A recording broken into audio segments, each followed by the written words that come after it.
It's a beautiful day for baseball here in Flat Rock, Michigan. The Lake Erie Monarchs looking to get back on the horse after what was a pretty successful Sunday, winning one and, yes, tying one. But the Monarchs will now look to get a series victory against the Grand Lake Mariners and wrap up a season series victory over them here over the next 2 days. I'm Kevin Peel. Thanks so much for tuning in to Lake Erie Monarchs Baseball on monarchsradio.com.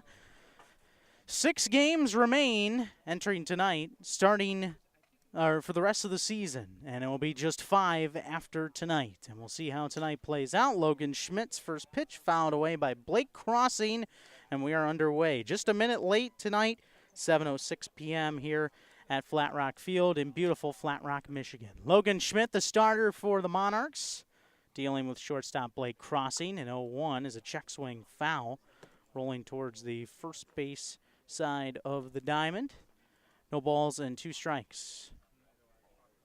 Blake Crossing this year hitting .320 with 17 runs batted in. This is his 33rd game for Grand Lake. 0-2 high and away. And the count is 1-2. Grand Lake Mariners are 15-20, and the Lake Erie Monarchs are 15-19-1. Both teams that have been struggling. Grand Lake has lost 7 in a row. 1-2. And it's outside. 2 balls and 2 strikes.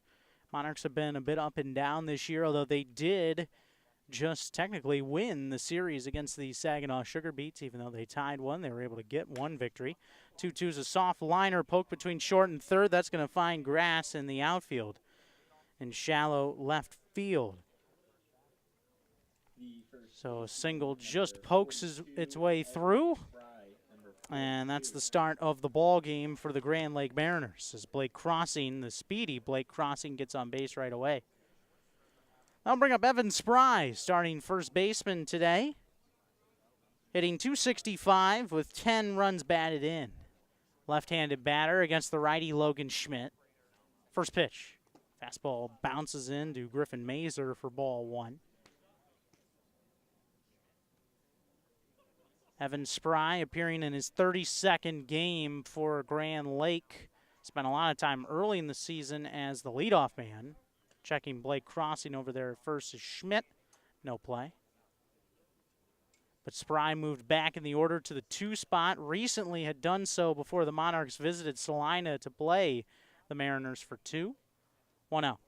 Fastball tails outside. 2-0. Logan Schmidt pitching to Evan Spry in the top of the first, no score, and the leadoff man on for the Mariners. Schmidt looks towards first in the 2-0.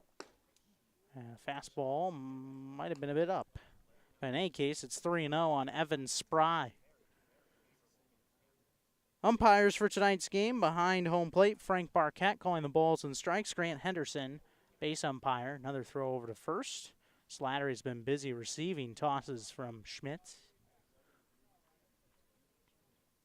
Grant Henderson is 3 of the next 4, he said, for the Monarchs. 3-0, fastball over the outer half. Strike 1, and of course Frank Barquette was there with the Monarchs and the Sugar Beets. That long doubleheader on Sunday. 2 7-inning games that went, well, a little longer than expected. 3-1. Fastball swung through by Spry. Count fills up, 3 balls, 2 strikes. Top of the first, no score. And Blake Crossing's on first base with nobody out. 3-2. Fastball grounded through the right side, a base hit into right field. Crossing was taking off, and that was advantageous for the Grand Lake Mariners as Prater had deserted his position, and Evan Spry is able to execute the hit and run to perfection. 2 base hits against Logan Schmidt start this ball game here tonight at Flat Rock Field. Grand Lake trying to get on the board first. And now we'll bring up Chris Myers, designated hitter. No score yet here in the first. Myers hitting .322 with 2 home runs and 18 RBIs. 31st game that Myers has played in. The pitch. And here's a pop-up finding foul ground. Well out of play. To the left of home, no balls and a strike. Crossing getting a short lead over there at third. Same can be said for Spry at first. Schmidt turns and throws to first. Quick tag applied by Slattery, but no out recorded. Pretty humid here tonight in Flat Rock. Cloudy conditions, although the sun trying to poke out at times. Another throw to first. Nothing happening. Now it feels like 83, but it feels warmer than that.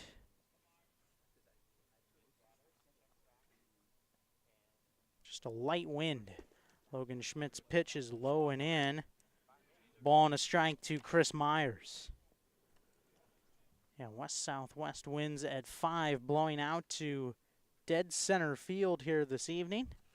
We'll see if that helps the ball travel or not. To the deepest part of the park. 1-1, high and outside. Missing the mark was Logan Schmidt. 2 balls and a strike.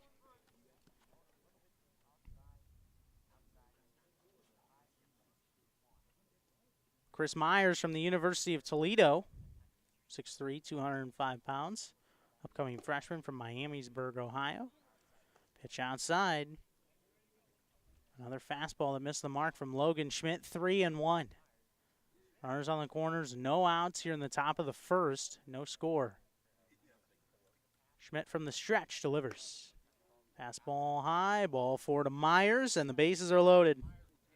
Just 3 batters into the game. Logan Schmidt with 2 singles and a walk. And so Griffin Mazer will go out and have a quick powwow with his starting pitcher, Logan Schmidt, as Tyson Hayes will stride to the plate for Grand Lake. I want to remind you fans to keep in touch with your favorite baseball team. So on social media, at GLL_Monarchs on Twitter, and also the Facebook page, Lake Erie Monarchs. Tonight, Preston Baker running our Twitter account. So you can stay tuned to that during the game. Catcher Tyson Hayes in the box. Fastball taken for strike 1 over the inside corner. Hayes hitting .273 with 2 home runs and 12 RBIs this year for the Grand Lake Mariners. Hailing from Salina, Ohio. 0-1. And a fastball high and away. Ball and a strike. Salina in relation to Flat Rock, over a 2-hour drive up I-75 mostly. Salina is southwest of Lima, where the Locos play. 1-1. Swing and a towering pop-up hit to left. Schwarzenberger camping under it. Nope, coming over is O'Laughlin. He'll make the catch. Throws coming to the plate. The tag is applied, and Blake Crossing is safe on a sacrifice fly. What a cannon there from O'Laughlin. Was just a little bit late in getting the baseball in time. Crossing with a little too much speed. Sac fly for Tyson Hayes. Drives in his 13th run of the season. And the Lake Erie Monarchs trail here in the top of the first by a score of 1-0. Tyson Hayes driving in the run. Blake Crossing scoring. Runners at first and second for the Mariners and 1 out. The batter's Jake McCaw, third baseman, swings and cracks one to deep center. O'Laughlin on his horse, still going, and it's over the fence and out of here. Jake McCaw has just blasted one to almost the deepest part of the ballpark. Second home run of the season, RBIs 21 through 23. That'll bump the .281 average a bit, and this inning has not panned out so well for Logan Schmidt to start off. It's 4-0 Grand Lake right out of the gate. First pitch that Jake McCaw saw, he rocked it to dead center, just right of dead center, and it was hit hard, but I didn't know that that ball was going to leave the yard that easily, and it did. To the right of the flagpole out there. Swing and a miss by Van Acker, the second baseman, strike 1. 4-0 the score here in the top of the first. There's only 1 out. Ball low and away to Van Acker. 1 ball and 1 strike. So Evan Spry and Chris Myers are able to find their way across home plate as well on the 3-run homer. Pitch inside, 2 balls and a strike to Van Acker. Acker hitting .169 with 8 RBIs this year for the Grand Lake Mariners. And Acker is 0 for his last 14 at the dish. He is in a bit of a slump. 2-1. Hacker pops one up, right of home, well out of play, foul. 2 balls, 2 strikes. 4 runs on 3 hits so far for the Mariners. Swing and a miss. Hacker down on strikes. He swung behind that fastball. First strikeout for Logan Schmidt. And there are 2 outs now in the top of the first inning. Grand Lake 4 and Lake Erie nothing. Batters Steven Fitzsimmons, starting center fielder. Fitzsimmons, a 145 batting average with 5 runs batted in this year. Bats on the left side against Schmidt. Fastball outside, ball 1. 7th batter of the inning for the Mariners. Schmidt out of the windup, works quickly, throws the 1-0, and it's popped back to the fencing behind home. Ball and a strike. Yeah, good view returns for us, right back behind home plate. There was some rain before the game here in Flat Rock. 1-1, low and inside, 2 balls and a strike. So that actually delayed batting practice for the Monarchs by about 30 minutes. They usually start at about 5 p.m., but started closer to 5:30. 2-1 on the ground, hit hard to Balgard. He backhands, throws base to base, and got his man. So that's it for Logan Schmidt and the Monarchs defensively in the top of the first, but it's a big inning as Jake McCaw's 3-run homer is the highlight, and as the Monarchs come to bat in the bottom of the first, they are in a 4-0 hole. You're listening to Lake Erie Monarchs Baseball on monarchsradio.com.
Caleb Balgard leads things off in the bottom of the first for the Monarchs. 4-0, Grand Lake in the lead.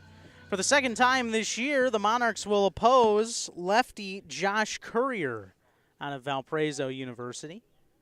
Balgard in the batter's box on the right side. First pitch from Courier on the way. Fastball is flown to right. It's right at R.J. Williams. He'll track backwards a couple steps and make the one-handed grab. One out here in the first inning, right off the bat from Balgard, who has the leading average for the Monarchs this year with a 343 clip, 5 home runs and 18 RBIs. That'll bring up the second highest batting average on the team, Will Prater, 313 with 3 RBIs this year. 22nd game for Prater. Josh Courier delivers the first pitch. Fastball a little low. Ball 1.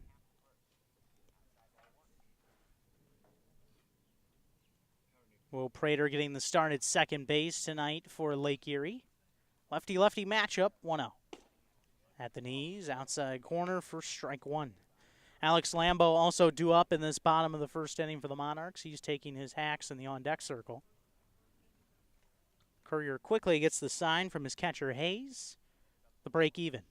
Fastball, outside corner, strike 2. Prater also has walked 8 times and struck out just 7 Pretty nice ratio. Jordan Nwogu, who hasn't played in a few games, also has a better walk to strikeout ratio, although Prater will swing and miss at that pitch. They'll throw down to complete the strikeout. They do in time. And it's a 4-pitch strikeout for Josh Courier. Will Prater out of there. 4-0 Mariners, bottom of the first, 2 outs in the inning. And that will bring up Alex Lambo. Starting shortstop from Loyola Marymount University, hitting .289, 2 homers and 18 RBIs this year for Lake Erie. 35th game for Alex Lambo, which is a team high. Pitch to the shortstop. Bounces in and low from Courier.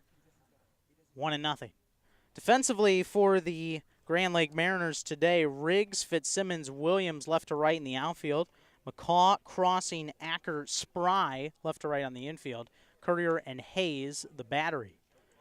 Fastball inside to Lambo. He did square to bunt, but pulled back in time to take ball 2. Clouds spread out behind the center field fence today.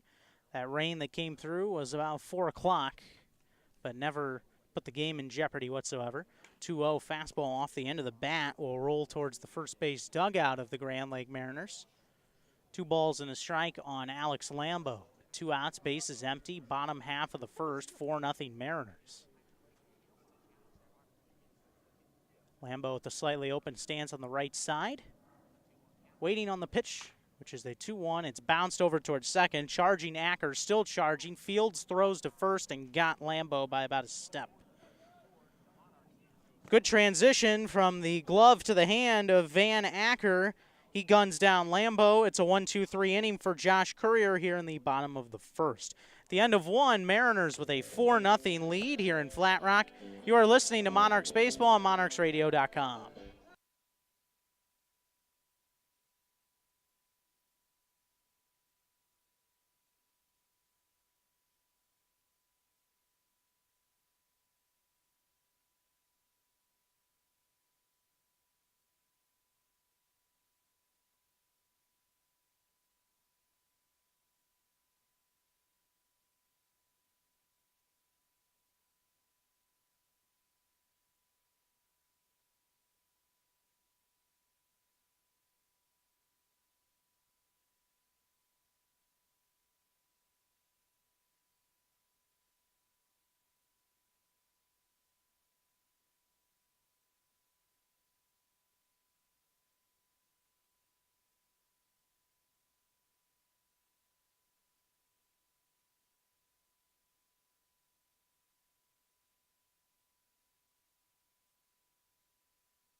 Logan Schmidt back on the mound after a 29-pitch first inning. 4-0 Monarchs down as the second inning will commence, with Joshua Riggs, R.J. Williams, and Blake Crossing 8-9 and 1 in the order. First one is up and in, ball 1 to Josh Riggs. Starting left fielder today for the Grand Lake Mariners. Riggs with a 208 average, 3 homers, 17 knocked in. Swings and pops one up softly to the right side, and Will Prater home to put it away for out number 1. 1 up, 1 down in the second for Logan Schmidt and the Monarchs. Defensively for the Monarchs, left to right in the outfield, Schwarzenberger, O'Laughlin, Dyke, left to right. Left side of the infield guarded by the third baseman Balgard and the shortstop Lambo. Prater and Slattery at second and first. Schmidt and Mazer, the battery. Fastball outside corner for strike 1 to R.J. Williams. Gets the start in right field today. 200 average, 3 knocked in. 0-1. Bunt put down the third base line. It's a beauty. Charging Balgard. Barehanded throw to first. Safe. Just beat it out. Did R.J. Williams. Bunt single. 4th hit of the game for the Mariners here in the top of the second inning. As good of an effort as you could ask for from Balgard on that play. Williams just took what he was given. A lot of room to the left side of the infield. Put a bunt down and legged it out. Here's Blake Crossing. First pitch is popped up left of the third base foul line. That air out will get out of play for strike one. Blake Crossing singled and scored in the top of the first to get Grand Lake on the board.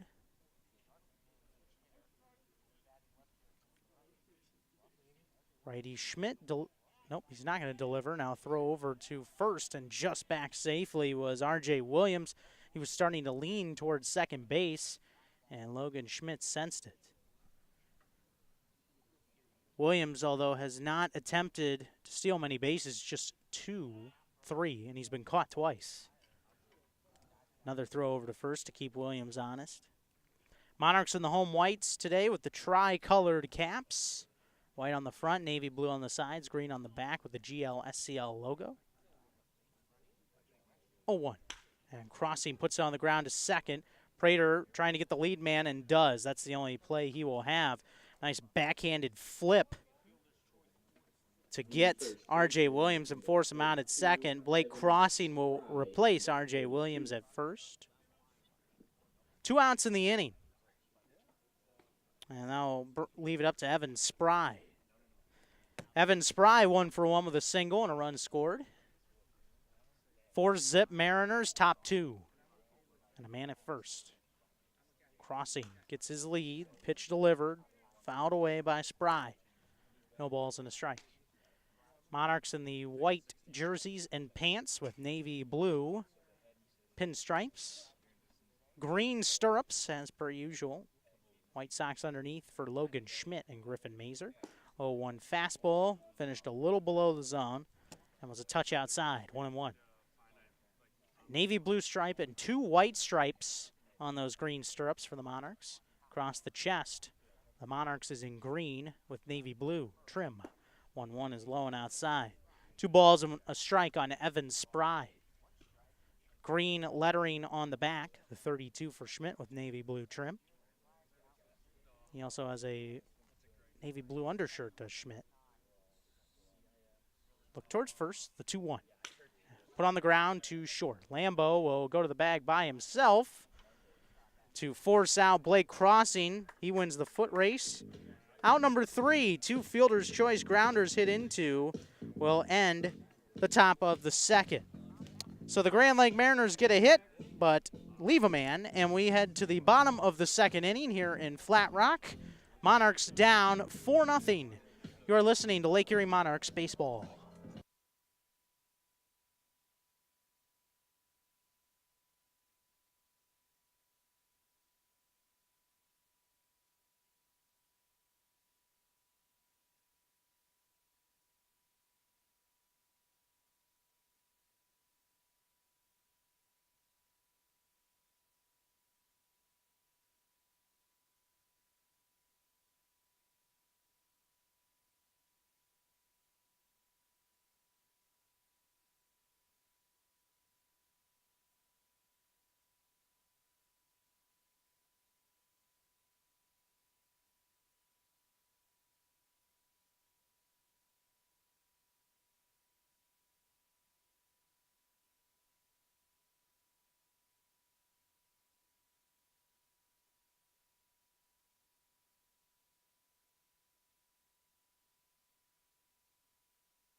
LakeErieMonarchs.com is your official home for all things Lake Erie Monarchs. You can catch some old game stories, upcoming schedule.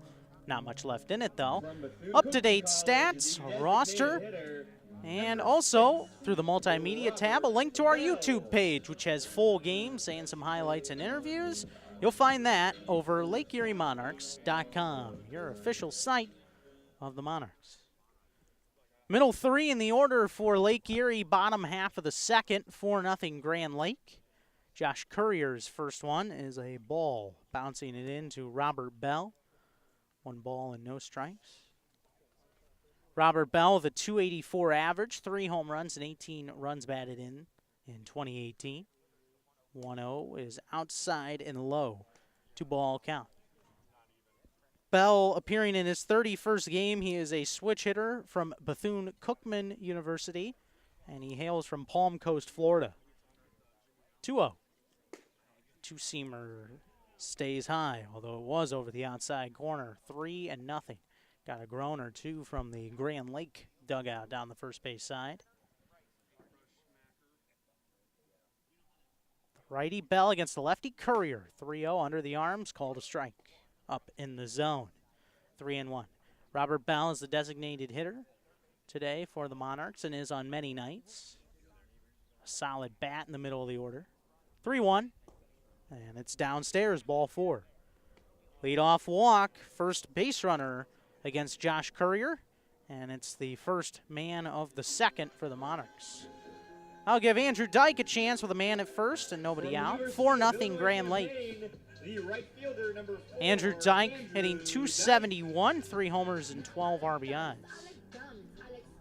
Dyke plays baseball at the University of Illinois, and he is from Alsip, Illinois, in the Chicago area. Swing and a miss, strike 1. Andrew Dyke behind an outside fastball. 0-1. Dyke is an upcoming sophomore for the Big Ten program. 6 foot, 197 pounds. Throwing over to first to keep Bell honest is Courier.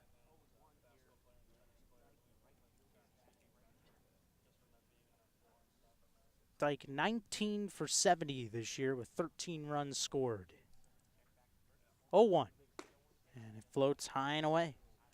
Even it up, a ball and a strike.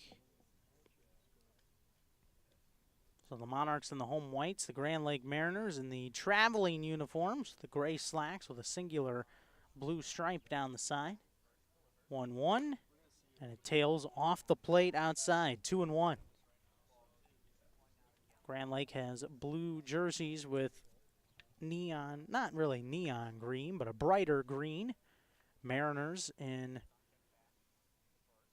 across their chest. Another throw over to first to keep Bell at bay. Also green lettering on the back with white trim. They have some white stripes on the shoulders as well, do the Mariners. Their caps are blue with white on the front and the Mariners logo. Throw over to Bell to check Bell, and he's just back in safely. This is Grant Henderson. 2-1 count on Andrew Dyke. Nobody out. Bottom half of the second. Mariners 4, Monarchs nothing. Another throw from Courier. And now the Monarchs dugout getting a little impatient. Courier's doing some target practice with his throws over to first, keeping Evan Spry busy. 2-1 on the way. Fastball well outside. 3 straight balls to make it 3-1 on Dyke.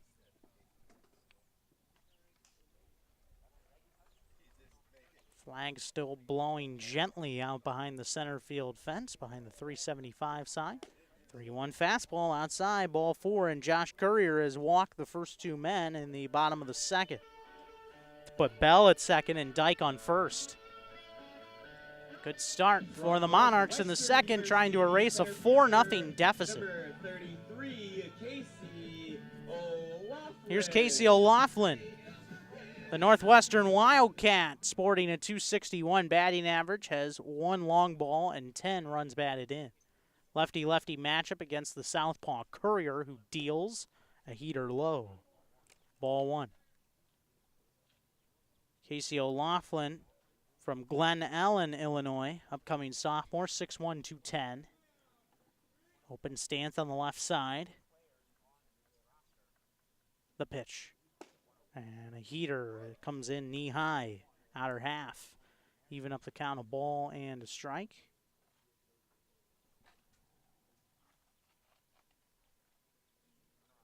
Courier works from the third base side of the rubber. The break even. Fastball low and away. 2-1 on O'Laughlin. Dimensions of Flat Rock Field have already come into play a little bit here early on with McCaw's homer to just right of dead center field.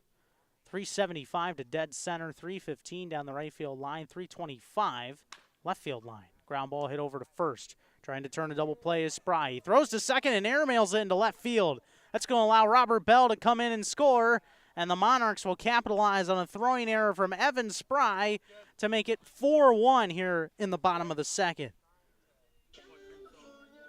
So it appears that Evan Spry got a little ahead of himself and was trying to do a little bit too much. And the fielder's choice, E3, will allow a man to come home. First error of the game for the Mariners. Strike one on the outside corner to Griffin Mazer, starting catcher. So the Monarchs get their first run before their first hit here today. The pitch, pop up to the right of the first base line. Going to investigate is Evan Spry. It's getting well out of play for strike two. Griffin Mazer from the University of California, Irvine. He is an anteater, .259 average, 2 homers, and 9 runs batted in. A unique nickname that you won't find anywhere else. 0-2. And another pop-up going out of play, straight back, no balls and 2 strikes.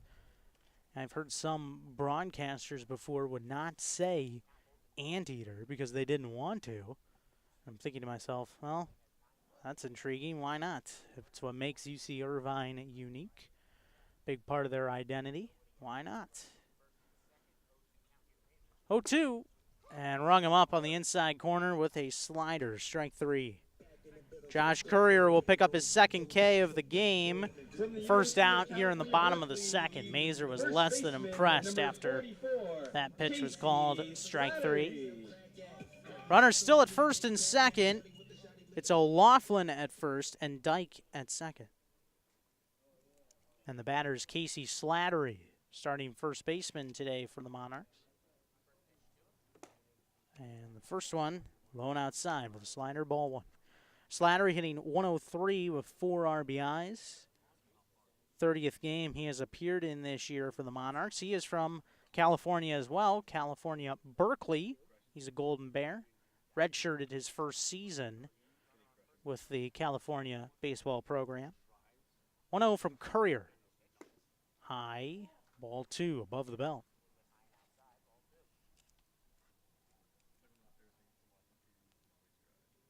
Dyke and O'Laughlin both with decent speed on the paths. Tying run already at home plate in the form of Casey Slattery. Here in the bottom of the second in a 4-1 game. Courier comes set. The 2-0. Fastball a touch low. Smart layoff there by Slattery.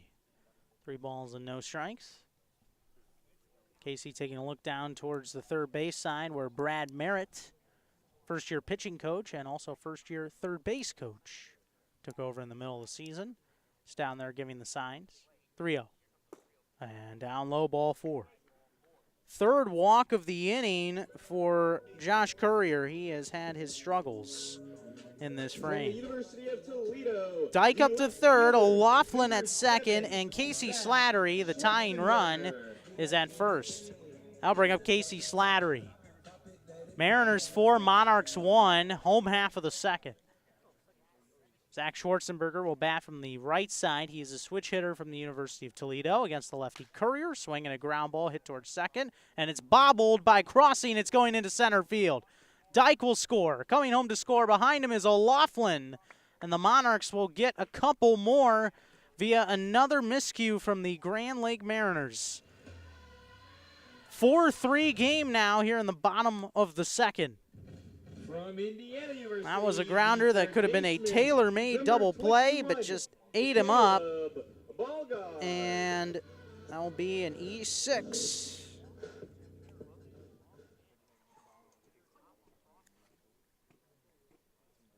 Monarchs will take it.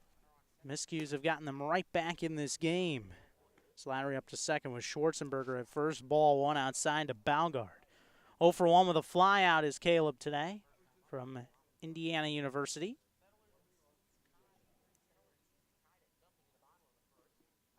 1-0.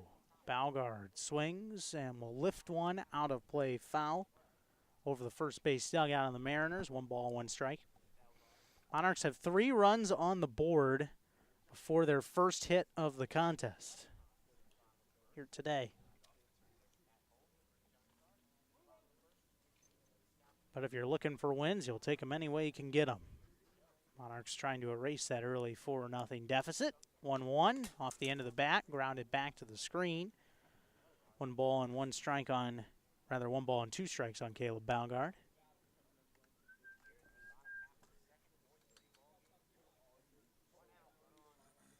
Blake Crossing and Evan Spry with the errors so far here today for the Mariners. 1-2 to Balgard. Swing, a high pop-up just to the right of the mound. Spry coming onto the grass will put it away. And infield fly rule was in effect there. So that is the end of Balgard's at bat. He is 0 for 2. Slattery's still at second. Schwarzenberger at first. 3 runs in for the Monarchs. They're down just 4-3 in the home half of the second. Next man up is Will Prater, 0 for 1 with a strikeout. Slattery getting his lead. So too is Schwarzenberger. And a breaking ball is nicely stopped by Hayes in the right-handed batter's box, which is currently vacant. Ball 1. Josh Courier. We've been talking about a lot of Illinois guys, and Courier is another one from Okina, Illinois. 6'5", 185 pounds. Freshman at Valparaiso. Crusaders. 1-0 bounces in. 2 balls and no strikes. Josh Courier will turn 20 years old on November 12th of the upcoming season, making his 7th appearance and 6th start of the year for Grand Lake. 2-0 on the way. And a fastball is tattooed to center field for a knock. Casey Slattery rounding third. He's going to get the stop sign. Schwarzenberger at second. And Will Prater will get the Monarchs' first hit of the game. A hot shot to center field, moving everyone up 90 feet. Now Alex Lambo will bat with the sacks full and 2 outs in the bottom of the second. 3 runs in. Mariners' lead is just 1, 4-3. Lambo is the 9th batter of the inning. He grounded out to second to end the first.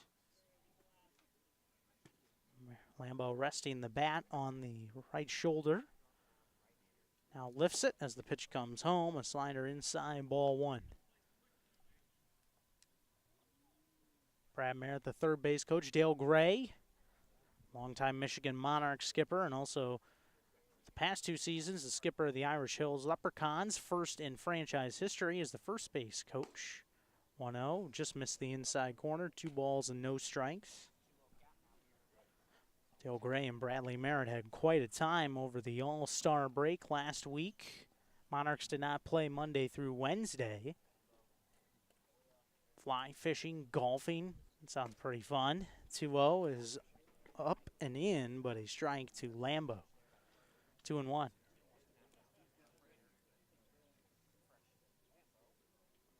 A lot of speed at second in Schwarzenberger. Good speed at first in Prater. 2-1. And it bounces in and then away from the catcher Hayes, but not far enough for Slattery to think about trotting home.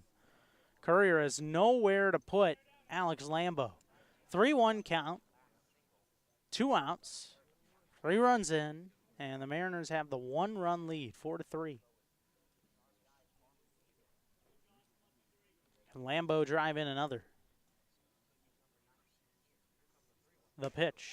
Outside corner, strike 2. That has been a popular place for pitchers to get strikes today, away from hitters. And Courier stays in this at bat with a strike there.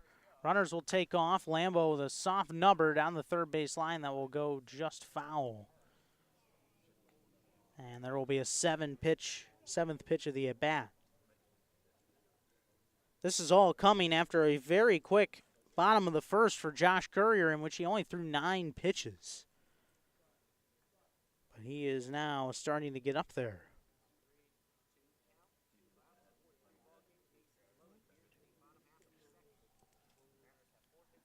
The 40th pitch of the game will be coming from Courier, which means he's over 30 in the inning. 3-2. Runners take off. Inside, ball 4, tie game. Alex Lambo will draw a walk. 4th free pass of the inning for Josh Courier. And the Monarchs have erased a 4-0 deficit to tie the game at 4 here in the bottom of the second.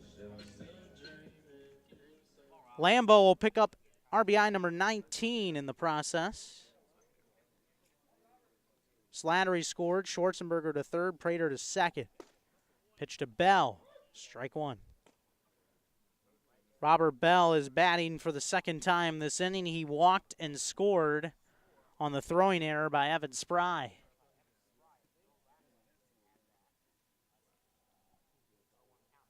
The 0-1 on the way, and it's under the arms. Ball 1 to Robert Bell, able to lay off. 1 ball, 1 strike. Andrew Dyke kicking some dirt around in the on-deck circle for the Lake Erie Monarchs.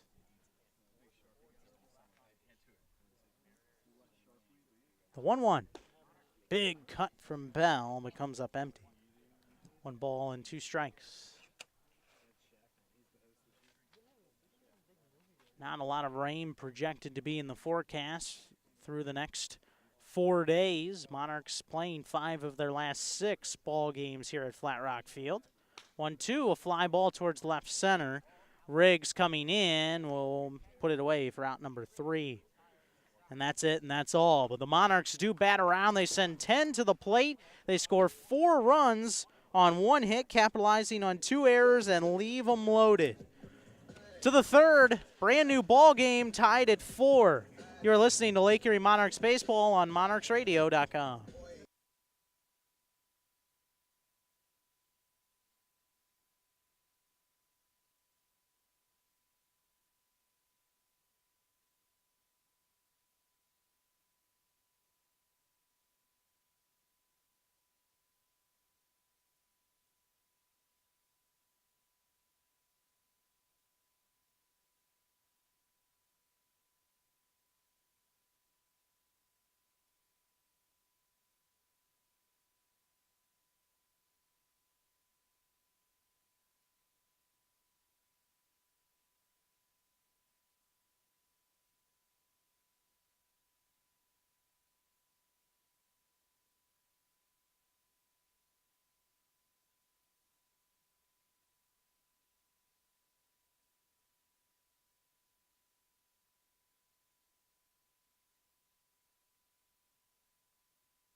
Not how you usually draw it up, but when you're trying to win games, sometimes that's not the way things pan out. Monarchs get 4 runs on 1 hit in the bottom of the second, capitalizing on 2 errors from Grand Lake to tie this game at 4.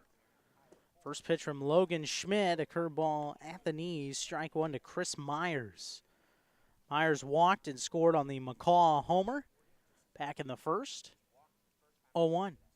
And another curveball in the dirt. Myers swings and misses. No balls and 2 strikes. So Logan able to reset here. Just go back to work. Try and shut down this Mariners offense and let his offense do the rest. 0-2, low and in. Good waist pitch. Myers able to lay off. 1 ball and 2 strikes.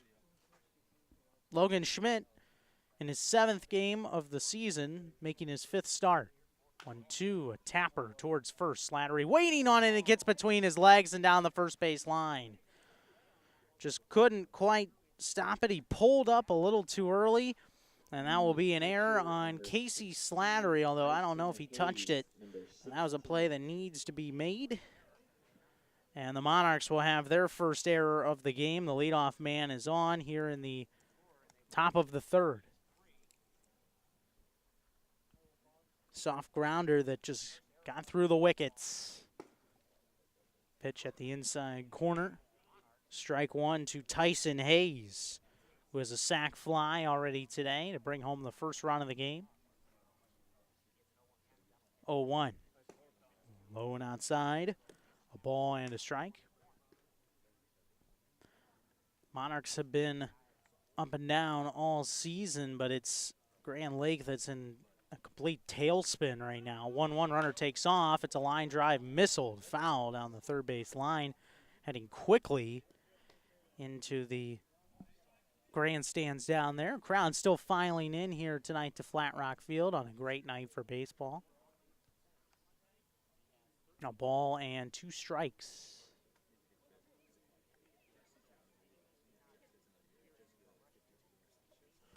And the pitch is popped up. First base side, Casey Slattery makes the catch in foul ground for the first out here in the top of the third. Chris Myers will stay put at first base. Number 50, Jake McCaw, number 50. Monarchs, well, the Mariners have also had a couple cancellations in this 7-game slide.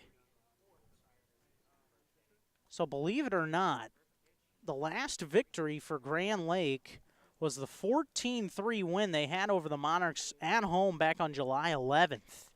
Pitches high and away, ball one to Jake McCaw, who has a 3-run blast today. 4-4 tie here in the top of the third. But even before that win, 1-0 is outside, 2 balls and no strikes. Grand Lake was starting to come back towards the field. This month has not been a friendly month to the Mariners. They won 6 straight from June 24th to July 1st, but things have really changed since. 2-0 fastball over the outer half. 2 balls and a strike.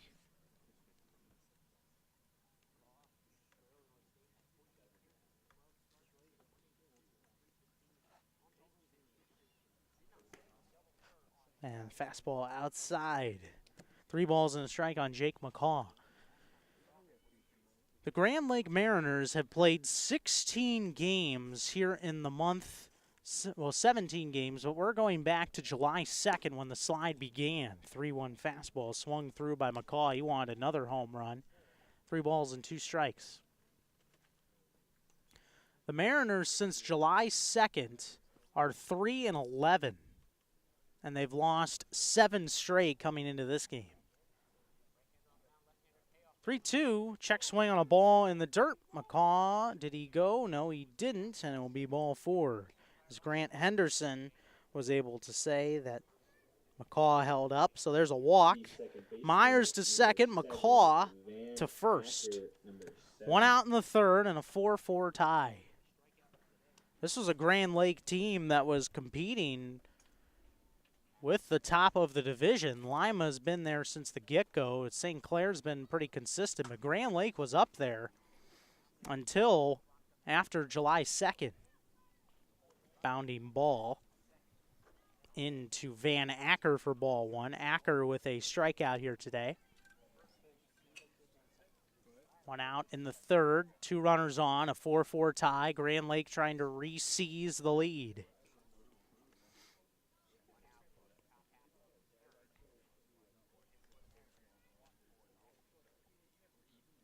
One 0 on the way from Schmidt, and it's downstairs, 2 balls and no strikes. So the Mariners, before this slide, were 3 games above 500, and that is a pretty good spot. That's right around where you want to be. That's where essentially the sugar beets are, although they've locked up a victory today. 2-0 is flown to center. O'Loughlin moving to his right towards the alleyway, reaches up and makes the one-handed grab. He got his feet ready to go just in case he had to try and sling a throw towards third, but Myers isn't moving up. McCaw stays at first. 2 outs here in the third. 4-4 game, and now Steven Fitzsimmons will take his second cuts. Fitzsimmons with a ground out to third, back in the first inning. Logan Schmidt from the set position will deal. And another fly ball right back in O'Loughlin's direction. Not moving much, now taking a couple steps up. One-handed grab made. Final out here in the top of the third. So Logan Schmidt is able to sidestep an error from Slattery and a walk, stranding 2 men on base. Middle of the third inning, 4-4 game. You are listening to Lake Erie Monarchs Baseball.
Monarchs looking to get a rally going to take the lead for the first time tonight. Bottom of the third, opener of a 5-game homestand. 4-4 tie against Grand Lake. Andrew Dyke weighing on the first pitch from Josh Courier, and a fly ball will head foul. Well off to the right, no balls and a strike. Andrew Dyke with a walk, and he scored a run back in a very eventful bottom of the second inning for the Monarchs. They scored 4 runs, just one of them earned against Courier. 0-1 is high and tight. Making a ball and a strike on Andrew Dyke.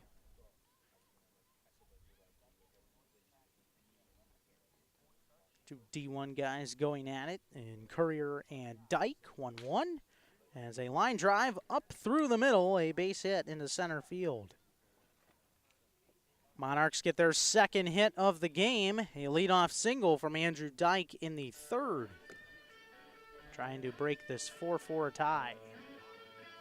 From Northwestern University, the center fielder, Monarchs, with their performance on Sunday against Saginaw, a win and a tie, locked up their second season series against a North Division foe.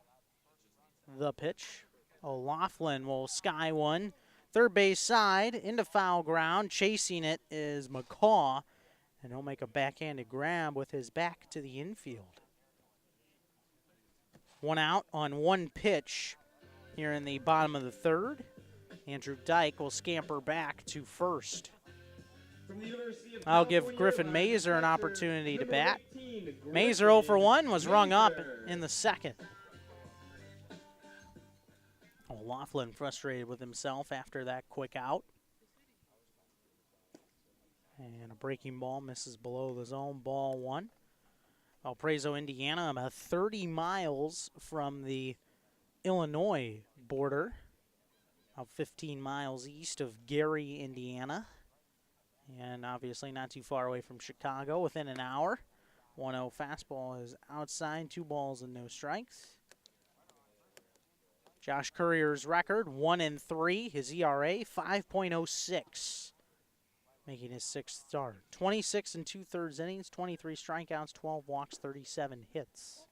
Pitch down low. Quickly 3-0 on Griffin Mazer. 4-4 game, bottom 3. Man at first.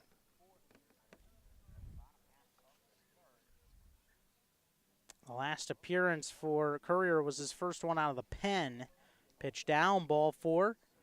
5 walks over the last 2 innings for Josh Courier after starting 1-2-3 in the bottom of the first. So 2 men on again here in the third with 1 out. 4-4 game. Casey Slattery was patient.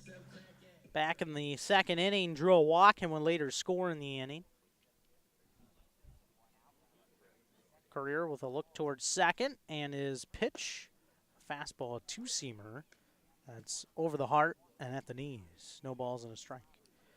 Last appearance came 10 days ago against the Lima Locos before the All-Star break in what was a 7-3 loss for the Mariners. Allowed an earned run, 2 hits, faced 6. A walk and a strikeout. 0-1 on the ground over to first. Spry spins, throws to second for 1, crossing double clutches as he wanted to throw to first. It'll be just a fielder's choice. Andrew Dyke will move up to third base on the play. Slattery replaces Griffin Mazer at first as he was gunned down 3-6. Now Zach Schwarzenberger with an opportunity to drive in a run with 2 outs in the third and a 4-4 tie. Runners at the corners. Zach Schwarzenberger reached on an error his first time up. Now a ground ball over to third, fielded by McCaw on a hop. Slings it across in time. Schwarzenberger out of there. He's seen just 2 pitches through his first 2 at-bats, and he's technically 0 for 2. Monarchs will leave 2 men on. They're not able to capitalize on a single and a walk. We're through 3 here at Flat Rock Field in Flat Rock, Michigan. Mariners 4, Monarchs 4. This is your home for Monarchs baseball.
Top half of the 4th here in Flat Rock, Grand Lake, and Lake Erie, all tied at 4. Pitch low and outside to Joshua Riggs for ball 1. Riggs with a pop out to second base in the second. Logan Schmidt throws pitch 59, a breaking ball at the knees, outside corner to even up the count at 1-1.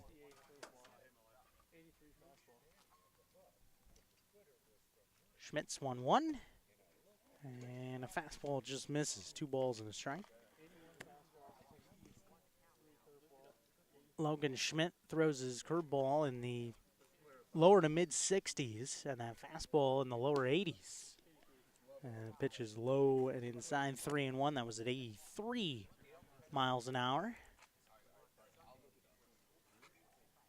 3-1 to Riggs. A little low, ball 4. And a walk will start things off in the top of the 4th inning. Second walk in as many innings for Logan Schmidt, and that's his 3rd of the game. Here comes R.J. Williams, 1 for 1 with a single today, back in the second. 4-4 game, nobody out, top of the 4th. Schmidt takes a deep breath and delivers. Fastball off the end of the bat, foul by Williams. No balls and a strike. R.J. Williams had that beautiful bunt single in the second inning, but was not able to come around and score. 0-1 on the way. Grounded right back to Schmidt. Nice play with the glove. Throws to second for one. Prater's relay to first. Double play. Schmidt had that one coming right towards his noggin, was able to get his glove up and field it. Throw to second. 1-6-3. Double play, and that erases the leadoff walk. Great reaction time. I definitely would not be able to get my glove up in time for that. Blake Crossing, a fastball to him, in for strike one at the knees. Crossing 1 for 2 with a single. He also has grounded into a fielder's choice and scored a run. 0-1. And skips in and away from the catcher, Griffin Mazer. Level count at a ball and a strike. First twin killing we've seen in this game, either way, in fact. Schmidt and Mazer agree out of the line. The pitch, heater high and away. 2 balls and a strike on Blake Crossing. Back to the top of the order. 2-1. Fastball, belt high, outer half. Even count 2-2 on Crossing. A 4 spot in the top of the first, a 4 spot in the bottom of the second. This is scoring. 2-2 line to center, coming in. O'Laughlin not going to get there. He's going to drop in for a base hit. And Blake Crossing will have his second hit of the game. Hit number 5 for Grand Lake. They lead in that category 5-2, but we have a tie ball game here in the fourth. Now the batter's Evan Spry. Also 1 for 2 with a single and a fielder's choice and a run scored today. Fastball high and away, ball 1 to Spry. Logan Schmidt from Bolingbrook, Illinois, a sophomore at Miami University of Ohio. Miami Redhawk. 1-0. Fastball low. 2 balls and no strikes. 6'3", 185-pound righty. Mid-American Conference was on display today for a different sport. Football had their MAC Media Day not very far away from here in Detroit, just up I-75. 2-0 from Schmidt.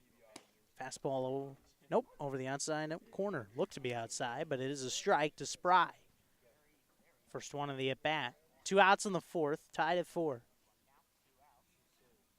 Runner at first is Crossing. Takes an extra step. Now they throw back. He's back in standing. Not a big lead for Crossing over there at first.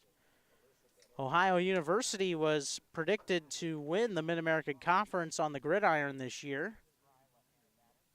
It'll be exciting to see how the season plays out. 2-1 is low and in for a ball, and it will skip away from Griffin Mazer, which will allow the runner to move up to second base.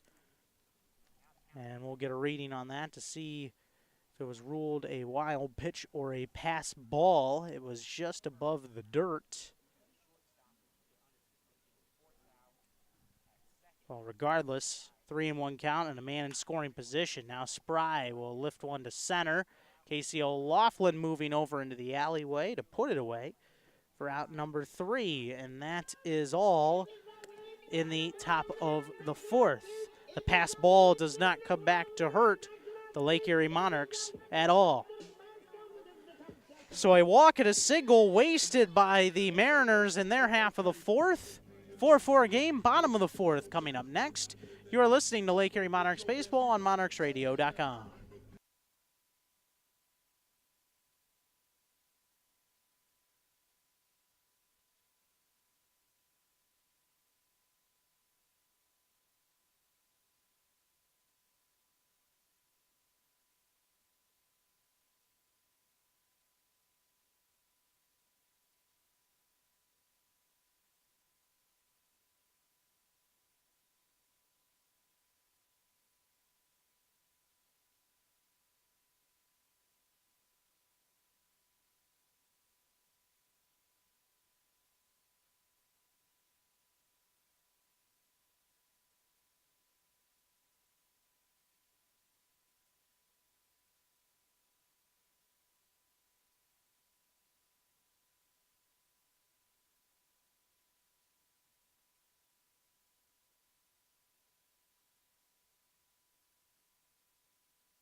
Ballgard. Top of the order for the Monarchs, home half of the fourth. Monarchs baseball in the final week of the season. Can you believe it? Already the end of July. Hard to believe. Balgard 0 for 2 with a couple air outs today. First one from Courier misses high and away, ball 1. Josh Courier entering his fourth inning of work. He's allowed 2 hits and 3 unearned runs, 1 earned through 3+. 1-0 is low and in. 2 balls and no strikes on Caleb Balgard. Monarchs finish out the season series against the Mariners tomorrow night here at 7:05 at Flat Rock Field. On the way, the 2-0, and it's bounded over to short. Crossing has it, throws to first, and it's on time for out number 1. Caleb Balgard off to an 0 for 3 start here tonight. One quick out in the bottom of the fourth for the Monarchs. Now we'll give Will Prater a chance to bat. Strikeout and a single for Prater in the game, 1 for 2. Monarchs then host the white-hot Muskegon Clippers, who are just a game or two out of postseason contention on Thursday and Friday here at Flat Rock. Prater tries to slap a bunt down the third base line, but missed it for strike 1. Then the Galleon Graders will play here Saturday night, the home finale for the Monarchs Sunday afternoon. Lake Erie will have to travel to Galleon to finish the season with the Graders. 0-1 is fouled off into the fencing behind home. No balls and 2 strikes. Instead of being a full home series for the Graders, it turns into a home and home. Monarchs needed one more home game. Galleon needed to lose a home game. So the Monarchs will host on Saturday night. 0-2. And a fly ball hit down the left field line will get foul into the third base side bullpen of the Monarchs. Still no balls and 2 strikes on Will Prater. But still, not a bad way to finish the season, mostly at home for the Monarchs. Last week they were on the road every day. 0-2. Low and away. Bounced in to Prater. 1 ball and 2 strikes. Although it didn't end up being as consistent of a week as they thought with the rain out on Saturday in Saginaw, but then a lot of baseball played on Sunday. 20 innings, 19 of which counted. 1-2 in on the hands, grounded foul, first base line. Still a ball and 2 strikes on Prater. You think 2 7-inning games? That will take maybe 4.5 hours. You'll be in good shape, but neither team wanted to go home. Saginaw nor Lake Erie on Sunday. 3-hour game 1 that lasted 11 innings, which is not long for an 11-inning game. 1-2, fastball outside. 6th pitch of the at-bat evens up the count at 2 balls and 2 strikes. I've seen some 4.5-hour 14-inning games. So really an 11-inning 3-hour game is nothing. 2-2 is low and in. Full count on Will Prater. Nobody on, 1 out. Bottom of the fourth. We are tied at 4. And those are at the professional ranks I'm talking about, where I've seen 4.5-hour 14-inning games. 3-2, hit hard on the ground to third. Bobbling it momentarily is McCaw. His snap throw over to first just in time to get Prater. 2 ground outs start the bottom of the fourth for Lake Erie. We are deadlocked at 4, the Monarchs and Mariners are. And Alex Lambo will be left up to him to bat and try and get on base in the bottom of the fourth. Lambo with a ground out today. He also walked with the bases loaded in the second to force in a run, to tie the game, in fact. He'll try and bunt down the third base line. Pulled back, took strike 1 over the inside corner. Slide piece from Courier just worked its way in. Courier's last start, a winning effort against these Monarchs back on July 11th. 0-1 is nubbed back to the backstop behind home, no balls and 2 strikes. In that game down at the Mont, 6 innings, 2 runs, 1 earned, 4 hits, 2 walks, and 4 strikeouts while facing 24 for Josh Courier. First win of the year and only win of the year. The 0-2. High and away. Lambo able to lay off. Record stands at 1-3 for Josh Courier through the 6 prior appearances. Pitched just 3 times in the month of June. Every 7 or 8 days. 1-2. Put in the air to the right of home. Well foul near the grandstands down the first base side. 1 ball, 2 strikes. Still the count on the Seattle, Washington native, Alex Lambo. Sun is out and casting some shadows across the infield in front of Courier, who deals the 1-2. Rung up, strike 3, Alex Lambo. Takes a slider up in the zone over the outer half. Courier picks up another strikeout. That's his 3rd of the game, and that will end the 4th inning. Monarchs go in order. Time for the 5th here at Flat Rock Field. 4-4 game. This is your home for Lake Erie Monarchs baseball. MonarchsRadio.com.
Top of the 5th inning here in Flat Rock. Monarchs and the Mariners, North Division rivals, deadlocked at 4. Logan Schmidt ready with his first offering of the 5th. A curveball over the outside corner of the knees, strike 1. Chris Myers today is 0 for 1. Reached on air in the 3rd, walked and scored in the 1st. Another breaker will be bounded foul right of the first base line. No balls and 2 strikes. As the top of the 5th inning is upon us, let's take a look at the out-of-town scoreboard, see what's going on around the GLSCL as we continue to close in on postseason play. 0-2 breaker, lone outside, a ball and 2 strikes. We already have a final from today. The Saginaw Sugar Beets able to hold off the Richmond Jazz 7-6. 1-2 is popped up, left of home, foul. Balgard investigating down the 3rd baseline, 1-2. Sugar Beets winning at Cardinal Stadium 7-6 over the Richmond Jazz to improve to 21-15-1. 1-2 curveball lined back to the screen. 6th pitch of the at-bat will come to Myers in a 1-2 count. Key win for the Sugar Beets, who will move 2 games ahead of Muskegon in the North Division standings. 1-2, a hanging breaking ball hit well to center. O'Laughlin turning, still going back towards the fence. It bounces off the wall. Myers wants 3, but is going to have to stop at second with a leadoff double. That one was no joke to center field. Ball smoked.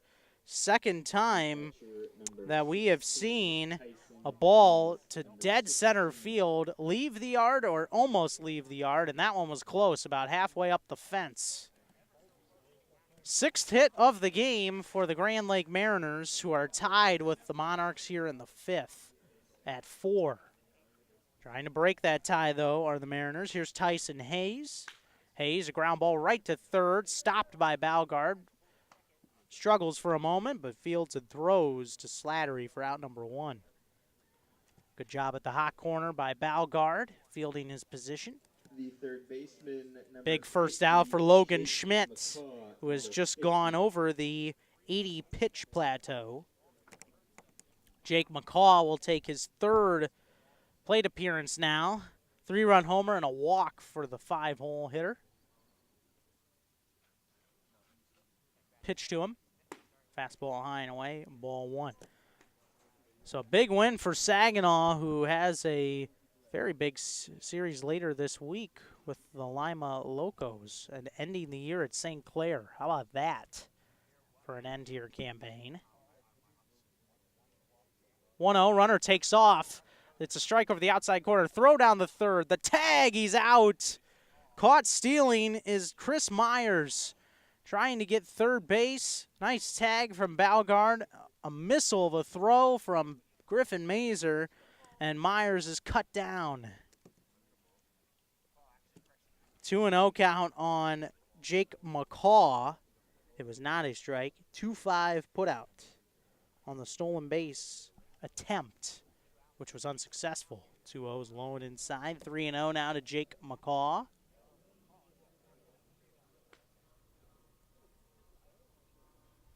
Chris Myers caught for the first time. He was 8 for 8 stealing bases until that moment. 3-0 is a little inside-out liner that sinks down to the ground in front of Prater at second. Throws on to first. McCaw had the green light on 3-0 and will be retired 4-3 to end the top of the 5th. So a ball almost leaves the yard, but it stays in. Myers is caught stealing, and then Grand Lake doesn't score. Middle of the 5th, Monarchs are tied with the Mariners at 4. You are listening to Monarchs Baseball.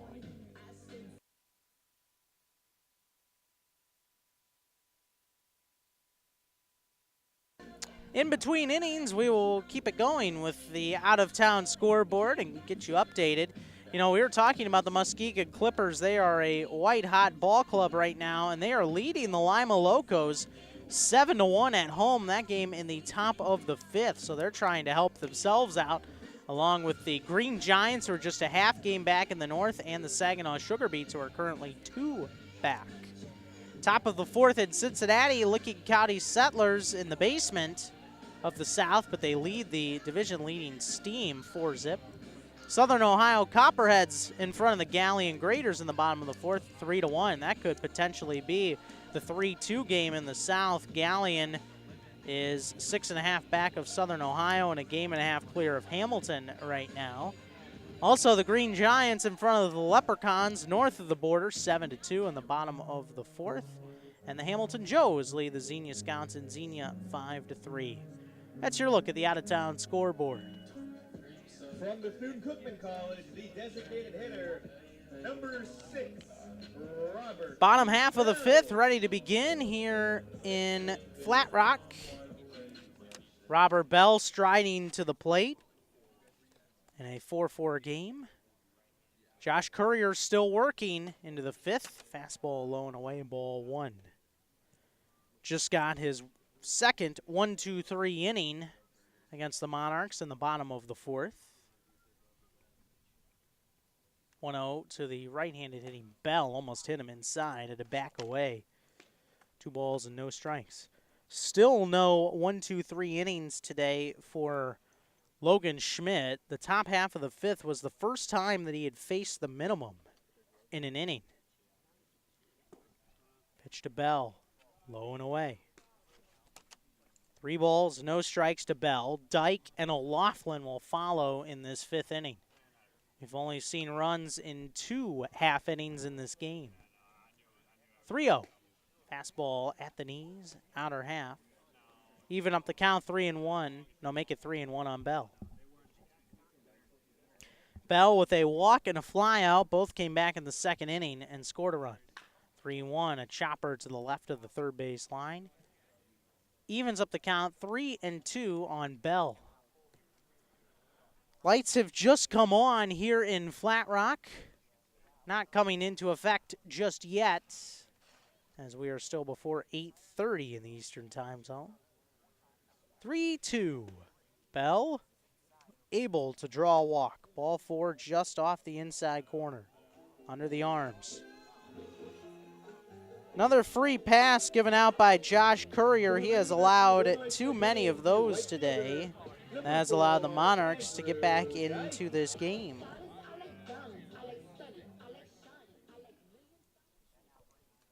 Six walks now for Josh Courier as Andrew Dyke will step up. A fastball high and away, ball one. Dyke has one of those walks. He also has singled and scored a run, so he's had a nice night against Courier. Clown still off in the distance, but not menacing tonight on a great night for baseball. 1-0 off the outside corner, 2 balls and no strikes to Andrew Dyke. Wind still blowing gently at our backs towards center field. 2-0 to Dyke. Nope, instead a throw over to first. It's a little high. It was pulled in, though, by Spry. No tag on the body of Bell. 4-4 tie, bottom of the fifth. Runner at first, nobody out. Pitch to Dyke, and he's behind a fastball. 2-1 on Dyke, right-handed hitting right fielder against the southpaw Josh Courier. Another throw to first. Tag, not in time.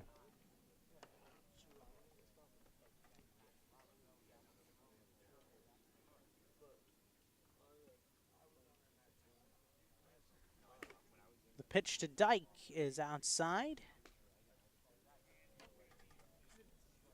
Again, a count well in favor of the Monarchs. It's 3-1 on Andrew Dyke.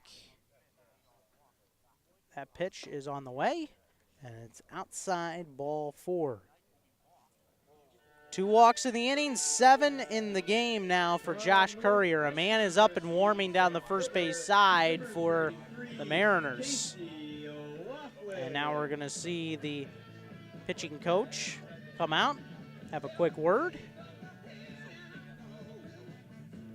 Assistant coach Nico Bluntello is out there to have a word. Damon Hacker is the head coach this year for the Grand Lake Mariners. 4-4 game, bottom of the fifth. Casey O'Loughlin coming up. Bell's at second, Dykes at first. Monarchs threatening to break this deadlock at 4. That right-handed pitcher is now warming up much more quickly than he was a moment ago. O'Loughlin strides to the plate 0 for 2, reaching on a fielder's choice in the second and popping out in the third. Courier against O'Loughlin. The pitch, a ground ball over towards first, fielded by Spry, throws to second. Crossing will hold the bag as Dyke is out, 3-6. O'Loughlin again, a quick cut in the at-bat. And he's able to reach this time on a fielder's choice. He replaces Dyke and moves Bell up to third, but not quite as good of a situation as the Monarchs would like. Then again, the tie-breaking runs at third. We are even at 4 in the bottom of the fifth with just 1 out. Now we'll bring up Griffin Mazer, who has a strikeout and a walk in the game. Runner takes off. O'Loughlin, he got a great jump. Strike 1 called to Mazer, a breaking ball over the inside corner. Just perfect timing from O'Loughlin. He knew that the pitcher wasn't giving him much attention. That takes away a ground ball opportunity to get out of the inning. O'Loughlin 6 for 8 stealing bases now. Ground ball to the right of Bradley Merritt down the third base side. Mazer quickly behind, no balls and 2 strikes.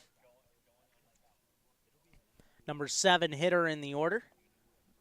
Number 8 man, Casey Slattery in the on-deck circle. They are drawn in on the corners right now. McCaw and Spry at first and third. Middle infielders still playing back. And time is called as Courier was taking a little too long, looking into his catcher, Hayes.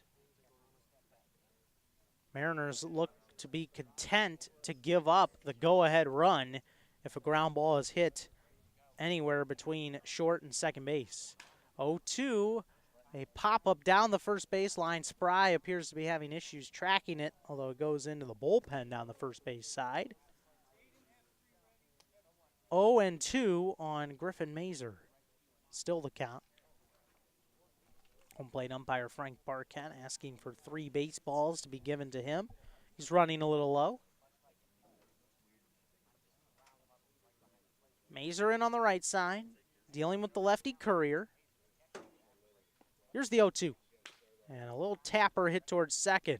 Charging is Acker. He only has 1 play to first. That gives the Monarchs the lead. Mazer's thrown out, but he drives in a run on an RBI ground out. Robert Bell comes in to score. Monarchs 5, Mariners 4 here in the bottom of the 5th. Up to third base goes O'Laughlin. Griffin Mazer picks up his 10th run batted in of the season. And there's 2 down in the inning. Monarchs have 5 runs on 2 hits in the game. Talking about manufacturing and taking advantage of opportunities. Off-speed pitch off the outside corner, ball 1 to Slattery, who has walked and rolled into a fielder's choice today. Also has scored a run. That run came back in the second, part of a 4-run frame for the Monarchs. 1-0 is low and outside. 2-ball count to Slattery. O'Laughlin getting a modest lead over there at third. Courier gives him a quick look. Infield playing straight away on Slattery with 2 outs in the inning. 5-4 in the 5th. 2-0. Ground ball hit back up the middle. It's stopped by Acker, his throw to first in time. Out number 3, Slattery now 0 for 2 in the game, and the Monarchs will leave another runner just 90 feet from home. But they do take the lead due to the Monarchs capitalizing on a couple walks, and an RBI ground out from Griffin Mazer has given the Monarchs their first lead of the night. 5-4, on to the 6th at Flat Rock Field. This is your home for Monarchs baseball.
Top half of the 6th here in Flat Rock, Michigan. Lake Erie Monarchs in front of the Grand Lake Mariners by a count of 5-4. Logan Schmidt's first pitch is put in the air, first base side, in foul ground. Slattery looking up into the sky, makes the catch on Van Acker, who pops out for the first out of the inning. Van Acker, who entered the game 0 for his last 14, is now 0 for his last 17. He's 0 for 3 tonight. Big first pitch out for Logan Schmidt, who's in the mid-80s in pitch count, now at 86. He'll deal to Fitzsimmons, a fastball low and away, ball 1. Ground out and a fly out for Fitzsimmons tonight. Schmidt trying to get through 6 innings and leave with an opportunity to grab a victory today. Fastball outside, 2 balls and no strikes on Fitzsimmons. Also due up in the 6th is Joshua Riggs. Outfield and infield playing straight away on the lefty Fitzsimmons. 2-0 fastball skips in for ball 3. 3-0 on Steven Fitzsimmons.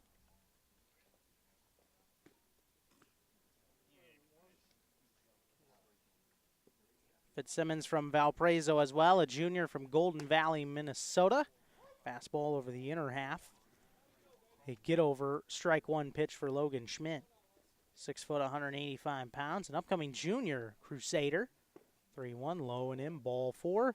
Fitzsimmons coaxes a walk out of Logan Schmidt. 4 walks now in the game for Logan Schmidt. 1 out in the 6th, a man aboard, 5-4 game. Monarchs in the lead. Joshua Riggs striding to the plate 0 for 1 with a pop out and a walk in the game. The pitch just missed the inside corner. Ball 1 from Logan Schmidt.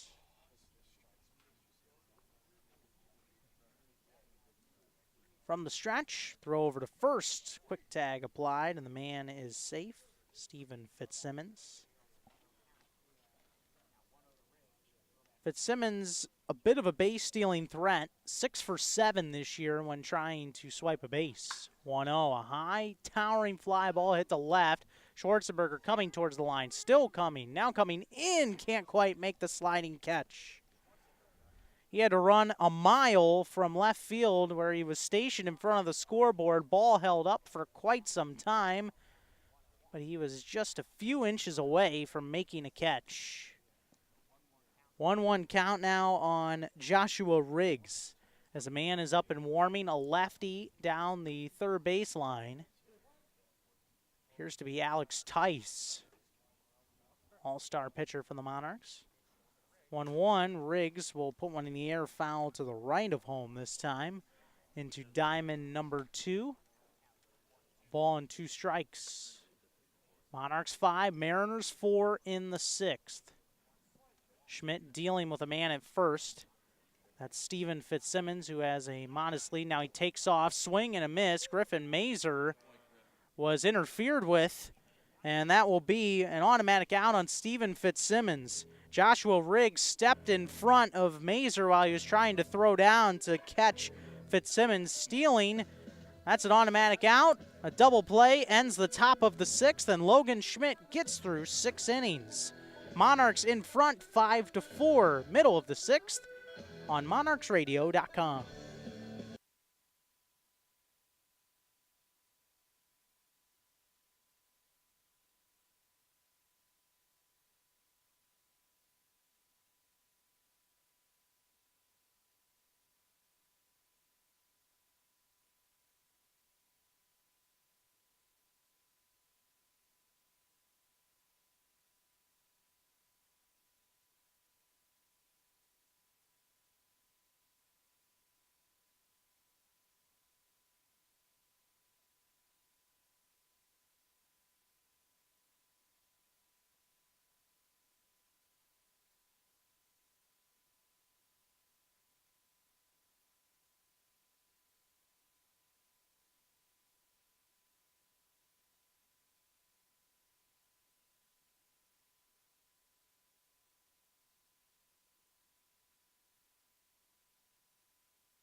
Two 2-0 count. Josh Courier pitching to Zach Schwarzenberger in the bottom of the 6th.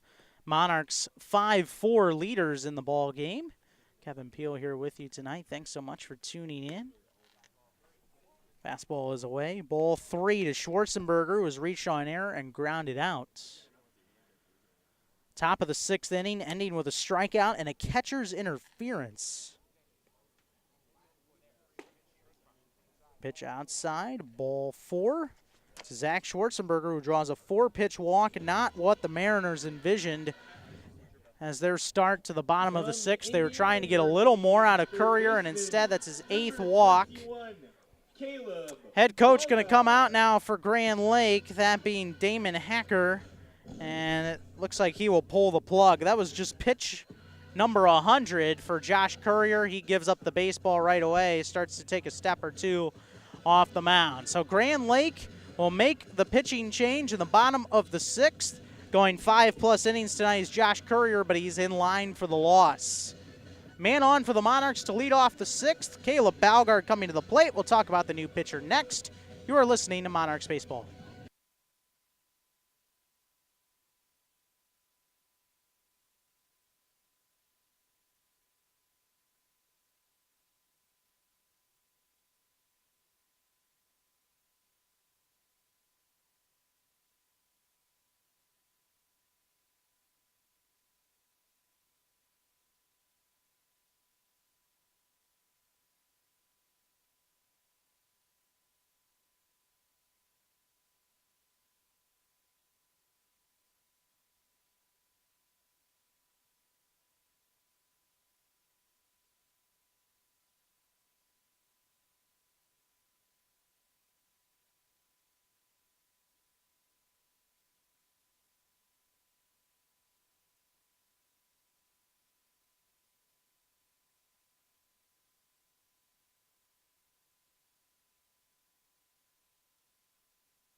Caleb Balgard ready to face new pitcher Mackenzie Hicks in the bottom of the 6th. 5-4 Monarchs. Leadoff man is on.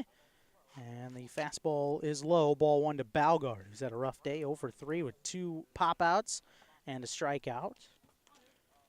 We have the almost final line on Josh Courier. His line not complete just yet. Another righty into the ball game. First righty for Grand Lake. Runner takes off. Check swing is a strike, and it hits the pitcher. The throw from Hayes. Mackenzie Hicks does. So a stolen base given to Zach Schwarzenberger, and another runner is moving up to second.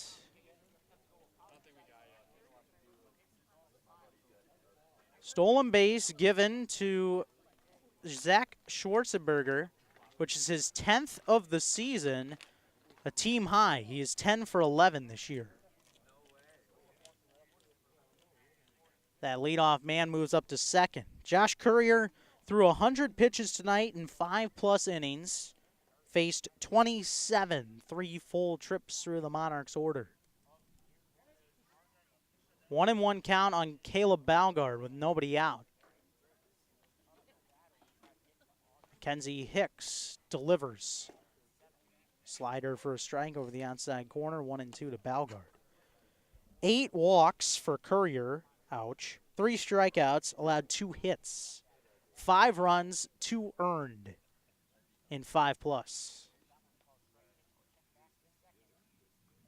2-1, or 1-2, I should say, is bounced foul towards the third base sign on deck circle, occupied by Will Prater. Ball and 2 strikes still on Caleb Balgard. Nobody out here in the 6th. Monarchs 5, Mariners 4.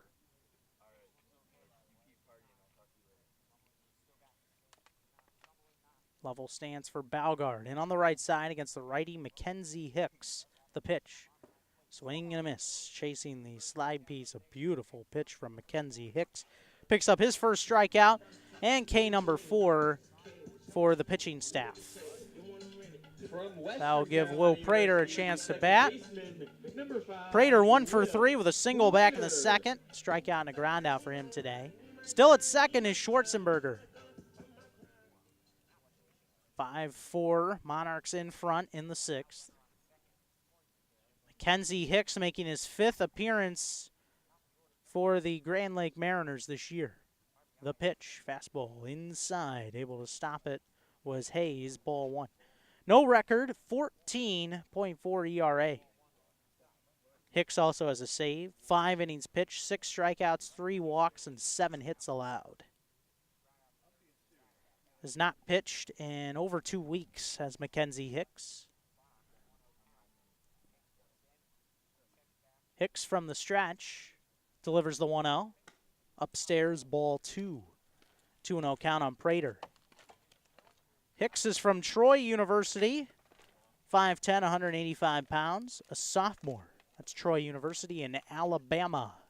He is from Ozark, Alabama.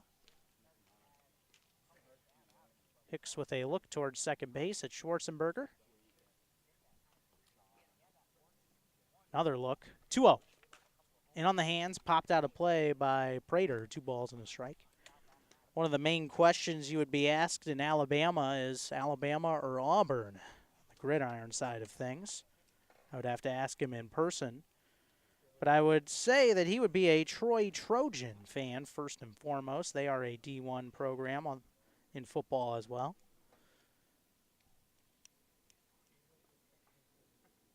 Mackenzie Hicks is 19 years old. 2-1.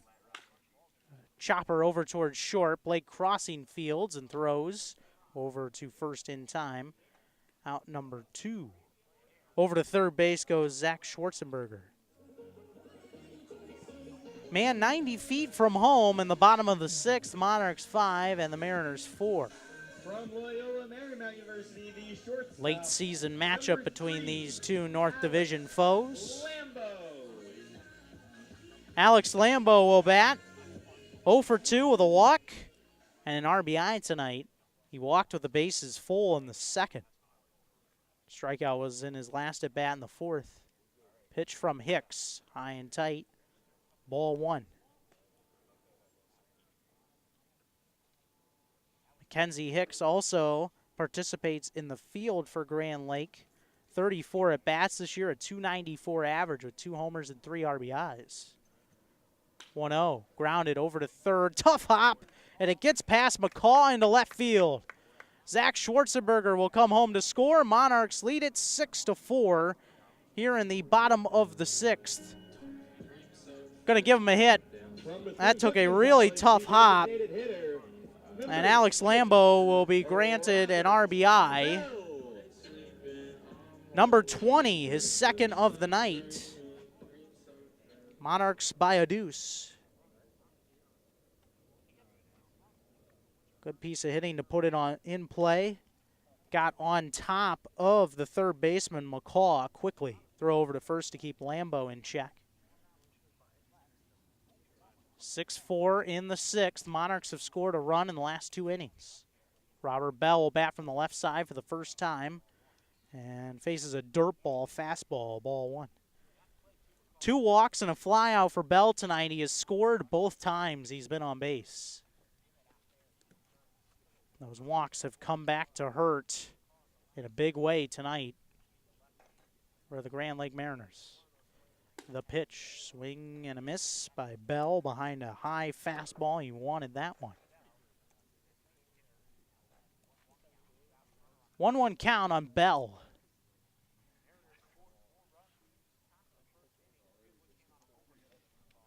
And Mackenzie Hicks will take a quick walk around the mound to investigate, tie his shoelace, and regroup. Line now complete on Courier. 6 runs, 3 of them earned.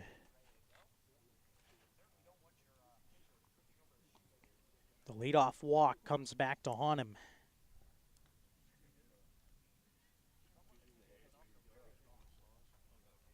1-1 count on Bell, the break even. And he's behind a changeup this time. 1 ball and 2 strikes. The count. Mackenzie Hicks also plays the infield.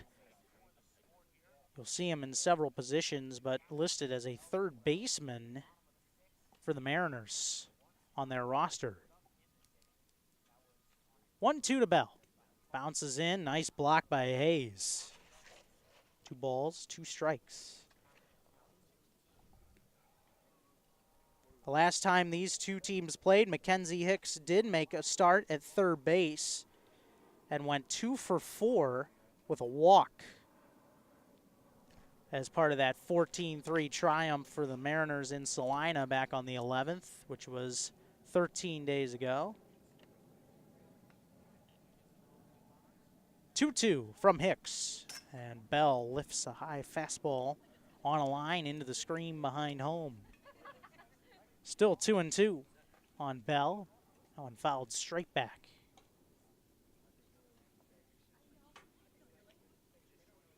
Modest lead for Lambeau over there at first.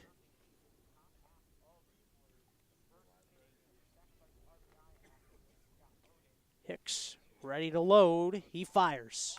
Breaky ball is a high chopper towards first. Hicks will field it, go to the bag by himself. A dead sprint. And he's able to get the out. And the Monarchs will leave a man on, Alex Lambeau, at second base. Through 6 innings, the Monarchs have a 6-4 lead. You are listening to Monarchs Baseball on monarchsradio.com.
Evan Floor, the new pitcher in the 7th. He'll deal with R.J. Williams to lead things off. First one is a ball low, a fastball that missed the mark, 1-0. Monarchs with a 6-4 lead here tonight. Kevin Peel here with you. Thanks for tuning in. Evan Floor's pitch, is popped up by Williams. Well left of home plate. 1 ball, 1 strike on Williams as it goes out of play. Williams has singled and grounded into a double play tonight. He is 1 for 2 out of the 9 hole. Those were both previous at-bats against Logan Schmidt. Break even, curveball high, 2 balls and a strike. Logan Schmidt's final numbers tonight, he leaves in line to get his 2nd win of the season. He threw 95 pitches in 6 innings of work. 2-1 fastball is outside. 3-1 on R.J. Williams. Faced 26 batters, did Logan Schmidt. 4 walks, 2 strikeouts, 6 hits permitted. 4 earned runs and a wild pitch. 3-1. In on the hands and fouled back by Williams to the fencing. 3-2. Approaching the 9 o'clock hour here in Flat Rock. The Monarchs looking to polish off a home victory here tonight. Shakes off a sign. Now the 3-2. And a hanging breaking ball is chopped foul down the first base line. Still 3-2. Monarchs entering play today, 7.5 back of division leading Lima. And now 5.5 behind Saginaw for the final playoff spot. Chopper foul, third base side. Count remains the same. We continue to battle here in this inning.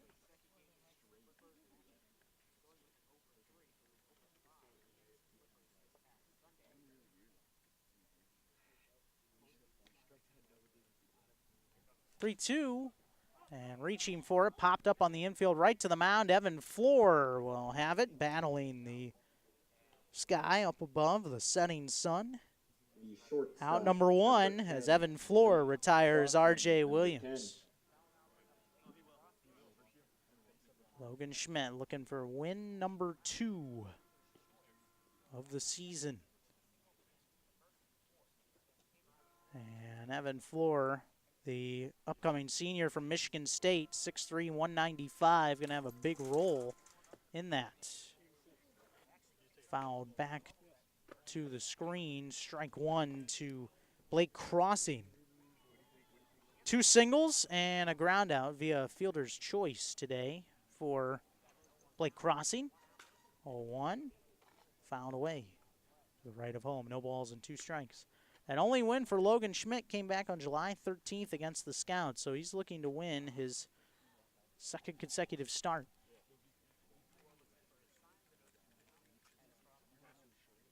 0-2 to Crossing. And another foul, same exact spot. Well away from the grandstands down the first base side, still 0-2. Numbers on Evan Floor, who hails from Northville, Michigan.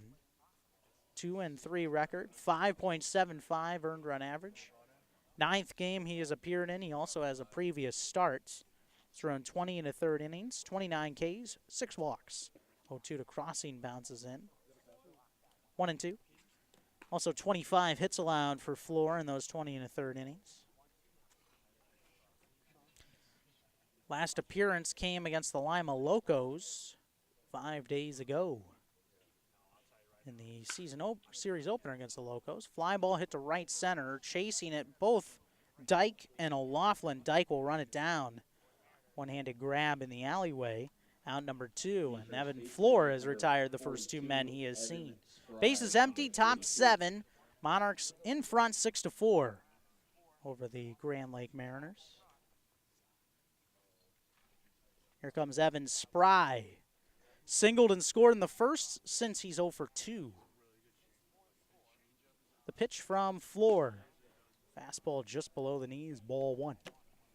Floor's last appearance was 3 innings, 3 earned runs, 4 runs, 7 hits, 5 strikeouts, 16 batters faced. That's the Locos.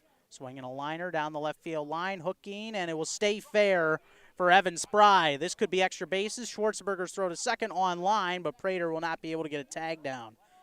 Evan Spry with a 2-out double here in the 7th to continue the inning. Spry with his 6th 2-base hit of the season. down the left field line. Tying run to the plate in the form of Chris Myers. He's been all over the base paths today. Walk and a run scored in the first, reached on air in the third, doubled in the fifth. Floor allowing the hit. The pitch. And a curveball at the knees. Outside corner, strike one. That was a great pitch. Mariners 3-11 in their last 14, 1-9 in their last 10, have lost 7 straight. 0-1 breaking ball. Myers able to lay off. A ball and a strike. Monarchs coming off of the series victory against the Saginaw Sugar Beets, but are 1-2-1 since the All-Star break concluded last Thursday. 1-1. Two-seamer, tails inside, but over the inside corner to Myers. 1 ball and 2 strikes. Floor a pitch away from getting out of this minor jam here in the 7th. Working from the third base side of the rubber, from the stretch. Look towards second. Here it comes. And the slider is fouled away. A little too elevated and had a little too much plate. And Myers was able to stay alive.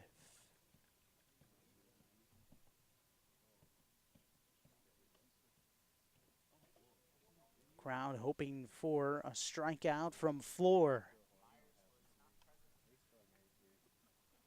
The 1-2 again. Low and in this time.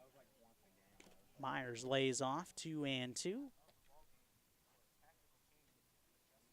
Caleb Baumgart and Casey Slattery hugging the lines at first and third. That leaves a lot of space between short and third and second and first. 2-2 low, ball 3. From 1-2 to 3-2, just like that. 7th pitch of the at-bat will be coming up for Evan Floor. Looks in to Griffin Mazer, his catcher for the sign. Comes set, chest high, deep breath, 3-2. Check swing on a ball in the dirt, did not go, ball 4.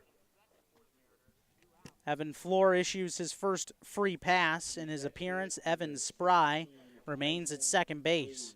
Now the tying runs on the base paths as Tyson Hayes comes up. 0 for 2 with a sac fly tonight is Hayes. Monarchs now have 5 walks as a pitching staff. 4 through the first 6 innings for Logan Schmitz, and 1 here in the 7th. And Evan Floor will step off. No throw from Evan Floor.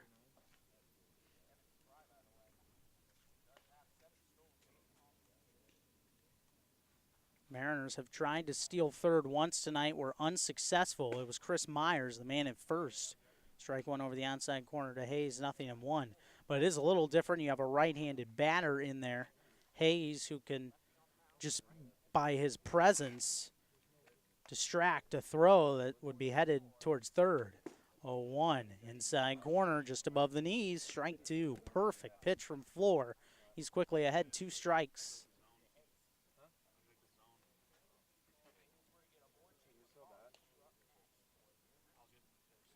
Level stands for Hayes. Floor kicks and fires. Little chopper fouled on the third base side. 0-2 still on Hayes, the cleanup man in the Grand Lake Mariners order. Floor trying to send us to stretch time.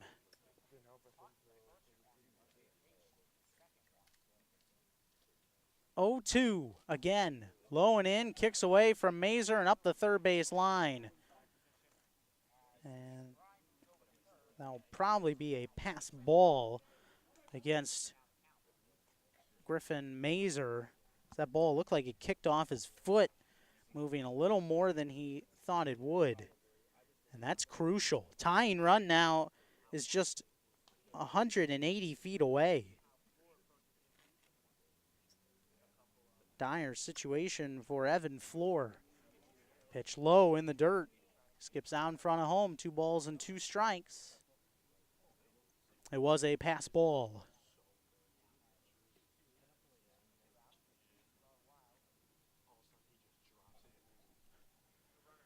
Spry with the slightly open stance. 2-2 on the way. Ground ball rocketed foul on the third base line past Coach Hacker. Still 2-2. A lot of foul balls against Evan Floor in this inning. Floor has had to work. 28 pitches already in the inning for Evan Floor. Quick mound visit from Griffin Mazer.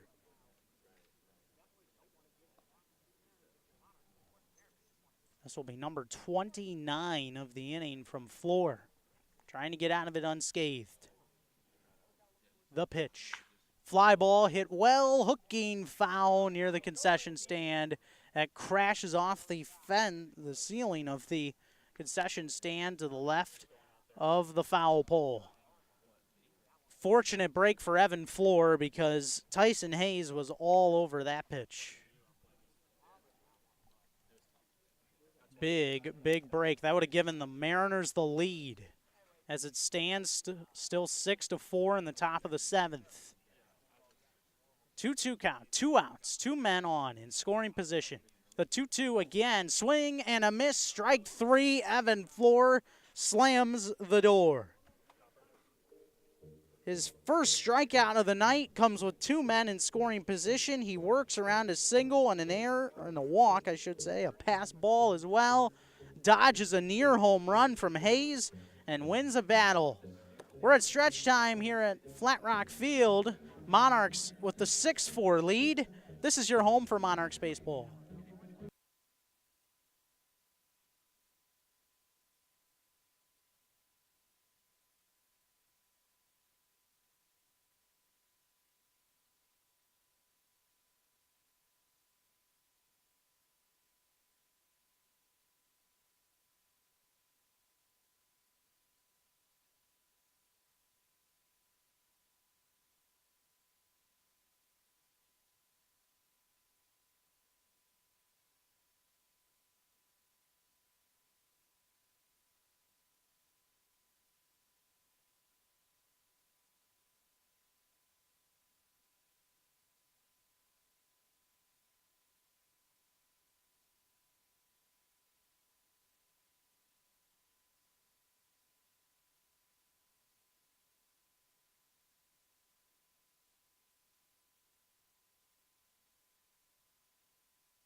Beautiful night for baseball in Flat Rock, Michigan.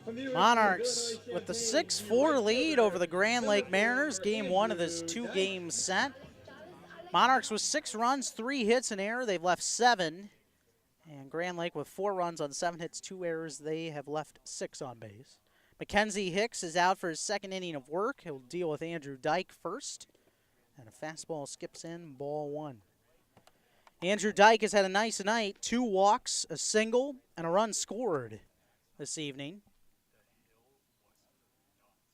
Amazing that the Monarchs have this 2-run lead with just 3 hits tonight. Well-timed hits, to say the least. Taking advantage of a couple errors. 1-0's down and in 2-0. And when you're a team that's on a 7-game losing streak the way the Mariners are, you know, you could do things like out-hitting the opponent, but one little mistake could sometimes cost you the lead. It's when things just aren't going right for you. 2-0's high and away, 3-0. Monarchs have dealt with that a lot on their end.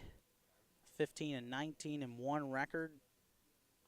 Just haven't been able to really climb back towards 500 after their tough start to the year. 3-0. Low and away, ball 4. 4-pitch walk from Mackenzie Hicks to Andrew Dyke. 3 walks tonight. From Northwestern University, the center fielder. Impressive and patient performance at the plate for Andrew Dyke. That'll give Casey O'Loughlin another chance to bat. 0 for 3 night for O'Loughlin is grounded into two fielders' choices and is popped out. Righty Hicks against the lefty O'Loughlin. The pitch. Fastball on an elevated one, swung through, strike one to O'Loughlin. Sun has set here in southeast Michigan on a beautiful night. Rain was an early factor during the day. Mackenzie Hicks slings sidearmed over to first, no tag on Dyke. With a shower popping up about 4:30 here today, between 4 and 4:30, but didn't endanger the game. A 1 strike over the inside edge to O'Loughlin. 0-2. Rain was not a factor, unlike the way it was on Sunday, with intermittent sprinkles all day, and then the ninth inning downpour of game 2 happened. 0-2 just outside. Trying to backdoor him was Hicks. Good idea. Just didn't quite execute. 1-2 on O'Loughlin.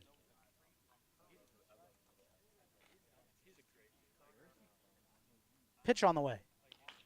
Curveball is banged hard off the fencing in front of the first base dugout of the Mariners. Count remains the same, with Griffin Mazer pacing in the on-deck circle. And we are not projected to have any rain in the forecast tomorrow. Thursday, the next chance of rain here in Flat Rock, but the Mariners will be out of town by then. The 1-2. Fastball outside. Able to lay off is Casey. Even the count, 2-2. That's the best chance of rain, near 50%. But these 2 days against the Grand Lake Mariners is going to be the hottest of the homestand. 2-2. Fastball spiked into the dirt. Nice block by Hayes. Count fills.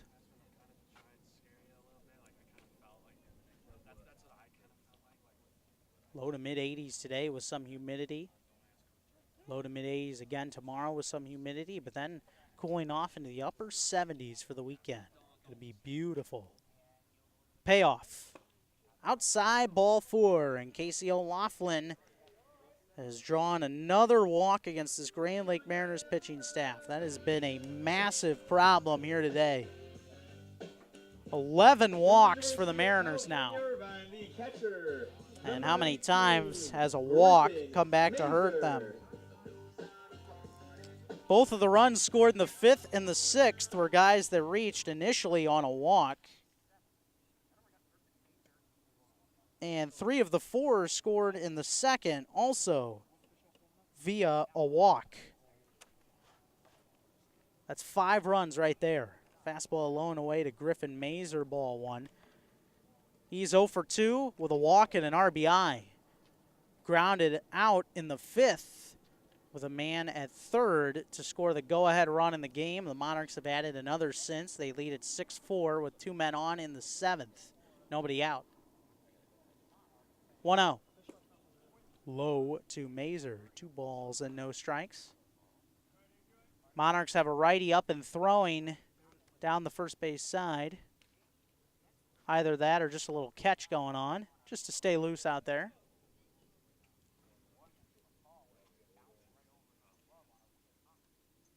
Couple looks towards second from Hicks, 2-0. Home run swing, and it was just a foul ball straight back into the chest protector of catcher Tyson Hayes. 2-1 on Griffin Mazer.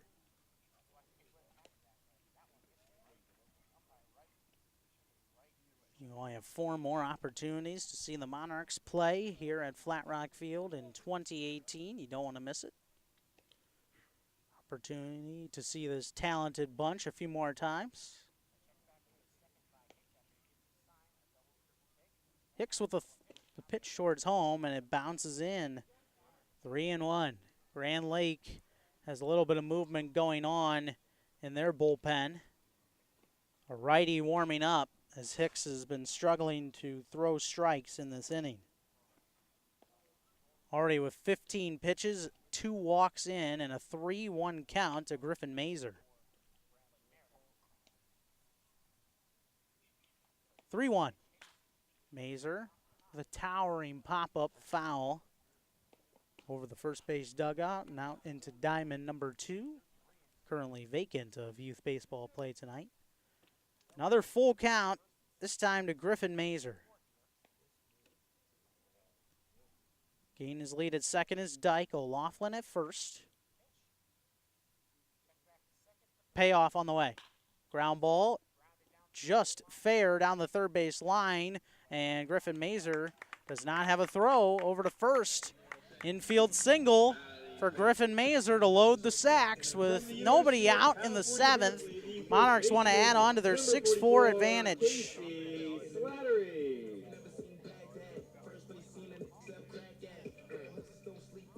Part of the problem might have been for McCaw that he didn't want to risk a throw. Maybe he didn't feel like he could control one, but Mazer is pretty speedy, and it would have been close regardless. 4th hit of the game for the Monarchs. Slattery trying to drive in a run. Fastball high and away, ball 1. Slattery 0 for 2 with a walk and a run scored in this contest. Monarchs now have 4 hits. They're being out hit 7-4, but lead 6-4. 1-0. Fastball tailing away, swinging and missing with Slattery. 1-1.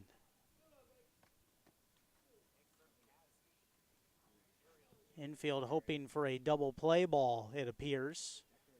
No one playing in on the grass, although the corner infielders Spry and McCaw are cheating up a bit. 1-1. Slattery takes outside. And another batter that Mackenzie Hicks has fallen behind, 2-1. He's fallen behind 3 of the 4 in this inning and fell behind all 4 that he faced in the 6th. 7 of 8 he has fallen behind. 2-1, high and away. And nowhere to put Slattery. He's well up in the count. 3 balls and a strike. Zach Schwarzenberger expecting a chance in the on-deck circle.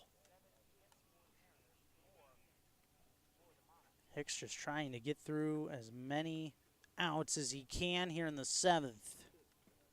He hasn't retired a man yet. The 3-1. Low and in, ball 4. Casey Slattery draws a walk. Monarchs bring in an insurance run. And it's 7-4 here in the home half of the 7th. Slattery credited with his 5th run batted into the season. First 4 have reached in the inning. And that's most likely going to do it for Mackenzie Hicks. Not a good inning for him. Coach Hacker, though, still not pulling the plug quite yet on Hicks, despite his inability to throw strikes in this inning. Fans want to remind you to keep in touch with your favorite baseball team. Follow the Monarchs on social media at GLL_Monarchs on Twitter and on Facebook.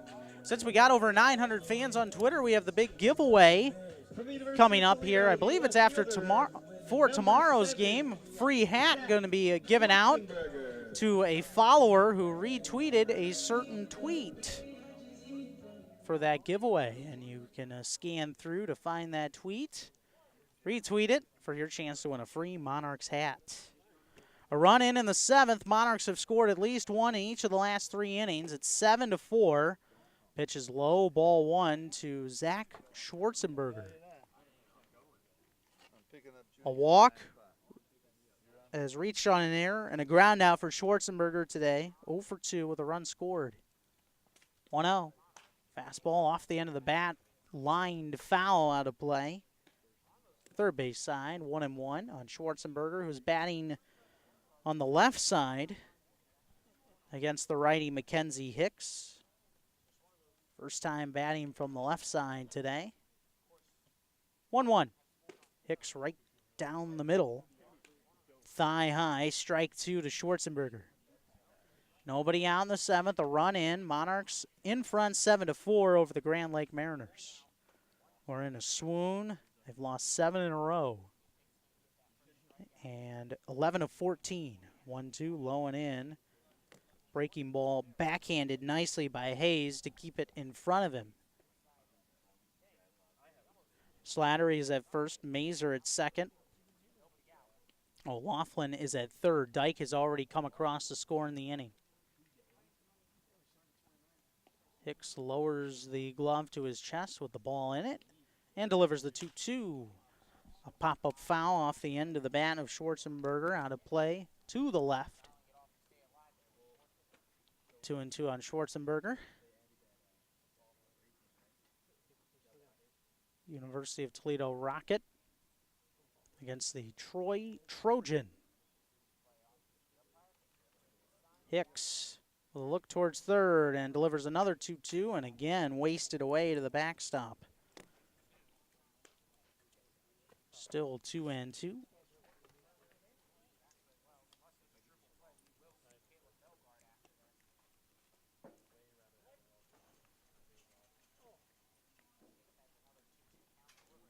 Still 2-2 on Schwarzenberger. The pitch from Hicks.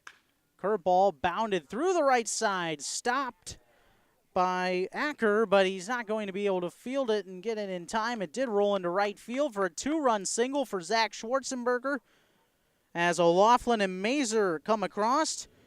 And the Monarchs blowing it open. They lead at 9-4 here in the seventh.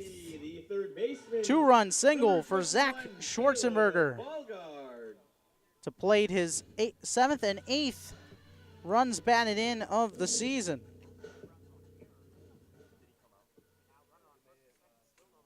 So now it appears at this point that Hicks is just trying to log as much time.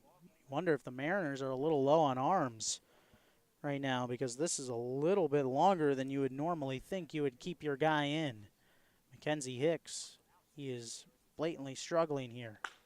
Now a ground ball down the third baseline. Backhanded stop by McCall. Long throw to first. Balgard legs it out for an infield single. Bases are loaded once again as Caleb Balgard gets his first hit in 5 at-bats. Can the bleeding stop? Monarchs aren't ready to have it stop just yet.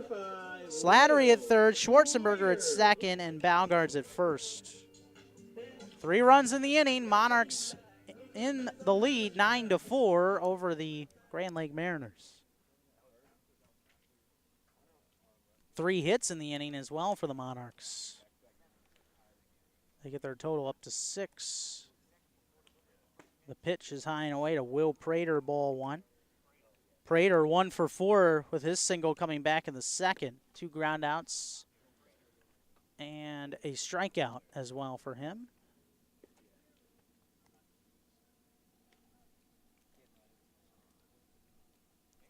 One-0 from Hicks. To the screen it goes, back behind home. A ball and a strike on Will Prater.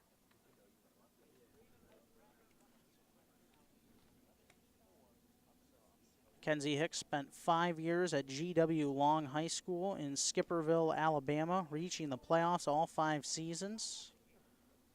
His team won the state championship during his senior year, a 2A state championship, 38-6 record.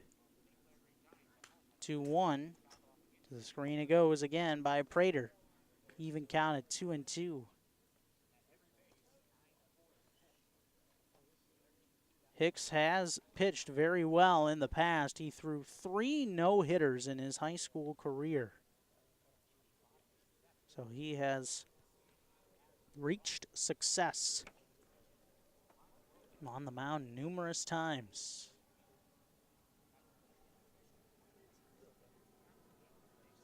Two-two. Bounces in. Just able to lay off was Will Prater. Calville's up 3-2.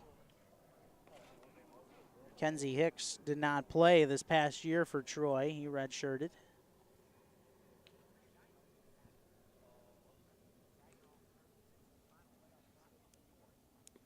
Prater with the open stance on the left side against Mackenzie Hicks. Man at the corners. Nope, they're loaded, in fact. The pitch. And a high Baltimore chop hit towards first. It's not fielded by Spry, and it goes into foul ground. Slattery will score. Everyone moves up 90 feet. Monarchs into double figures with 10. They lead it 10-4.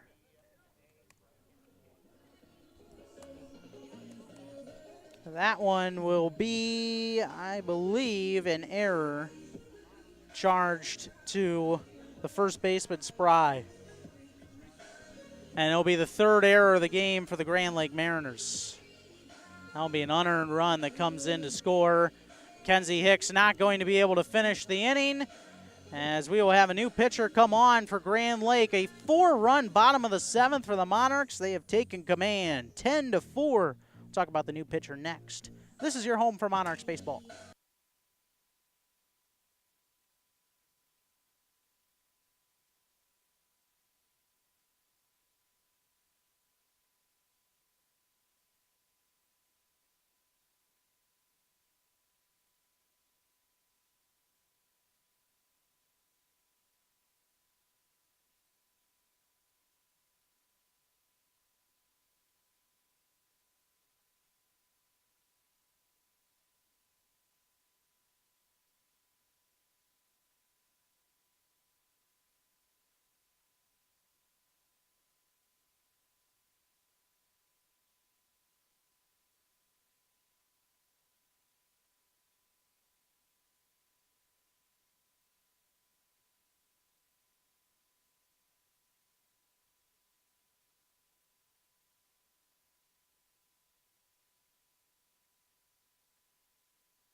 Tyler Lenecki becomes the third pitcher of the game for the Grand Lake Mariners, who are now down 10-4. A 4 spot in the bottom of the 7th has put the Monarchs in command. Fastball inside to Alex Lambo, ball 1. Not able to retire a single man in the inning was Mackenzie Hicks, who will throw an inning plus here today, facing 11 batters. 1-0, and Lambo lines one that gets on the ground towards third, to second for, rather stepping on the bag and then going over to first for a 5-3 double play was McCaw. Nice turn. From Bethune-Cookman College, the designated hitter. Another run does come in to score, though, on the play as Zach Schwarzenberger crosses home. No RBI for Lambo, though, on the double play. Still a man at second. That's Will Prater. Tyler Lenecki gets a big out, but it's 11-4 Monarchs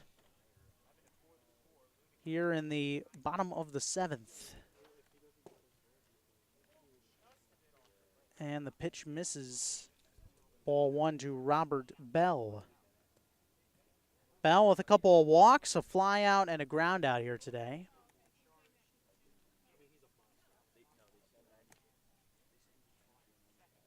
Lenecki's pitch is low and in.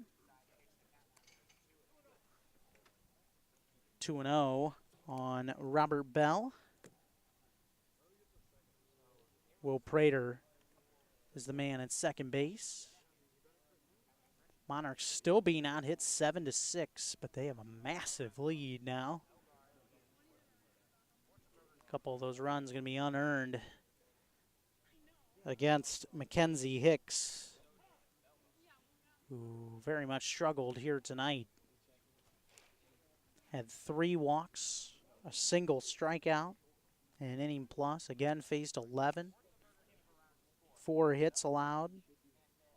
5 runs. As of now, they appear to be all earned, despite the error in this inning, which would have brought in a run anyway at this point in time. So 5 earned right now for Hicks. Tyler Lenecki will try and log some innings. 2-0. Low and outside. 3-0 count on Robert Bell, the designated hitter. Again, this was a game that Grand Lake jumped out in front 4-0. But things have not gone the way of the Mariners since that point. Inside corner strike of the knees to Bell as a get-over pitch for Lenecki. 3-1.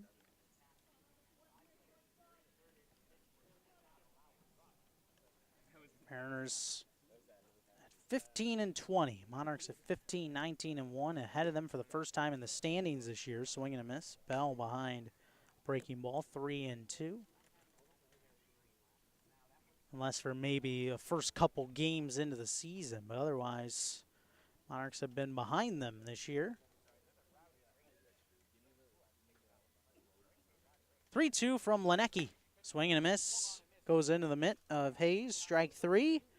Robert Bell punched out of there. Lenecki able to get a quick double play and a strikeout to get out of the jam. But it was a big inning for the Monarchs. They score 5 runs on 3 hits. They capitalize on an error and will leave a man at second. Time to go to the 8th. Monarchs big lead, 11-4. You are listening to Monarchs Baseball on the home of Monarchs Baseball, monarchsradio.com.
Top of the 8th inning, Evan Floor working with a much more larger lead. Pitches down low, ball 1 to Jake McCaw.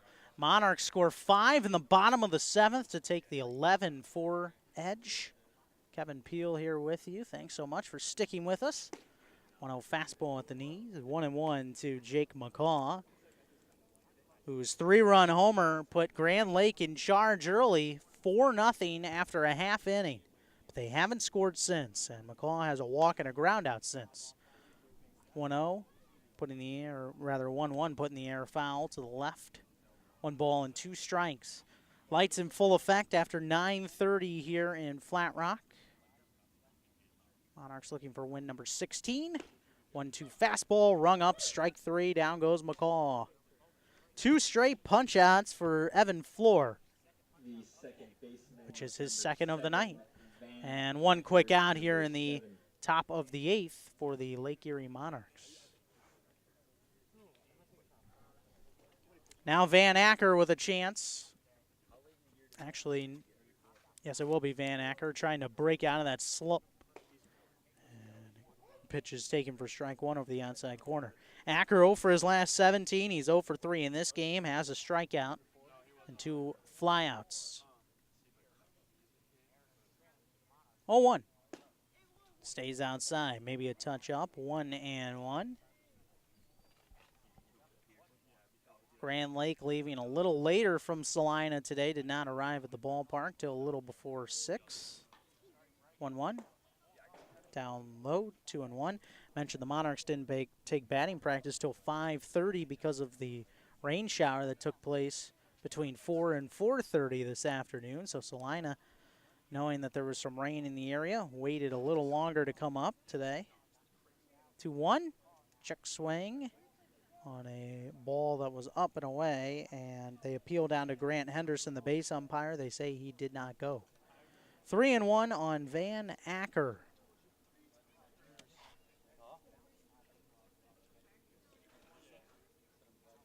Out of the windup, the pitch from Floor. Tails away, ball 4. And a walk to Van Acker, so he doesn't break out of his 0 for 17 slump, but does draw a walk, get on base, and sometimes that's what you need as a hitter. Just some momentum by coaxing a walk. Can really help things out.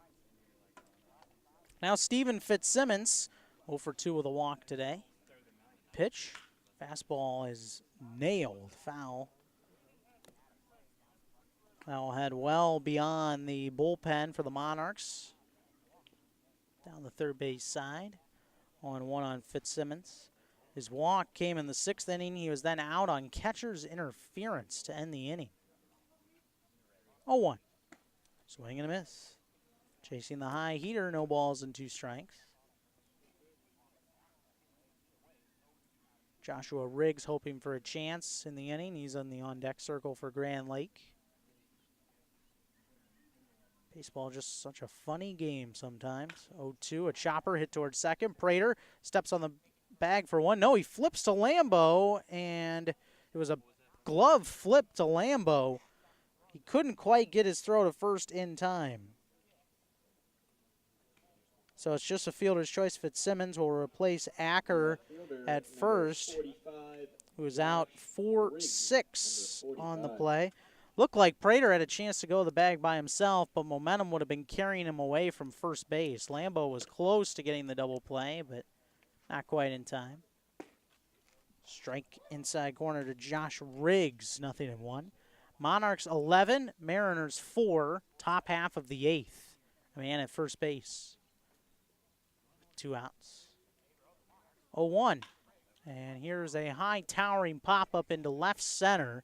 Schwarzenberger coming in, calls off Lambo, makes the catch not too far away from the infield.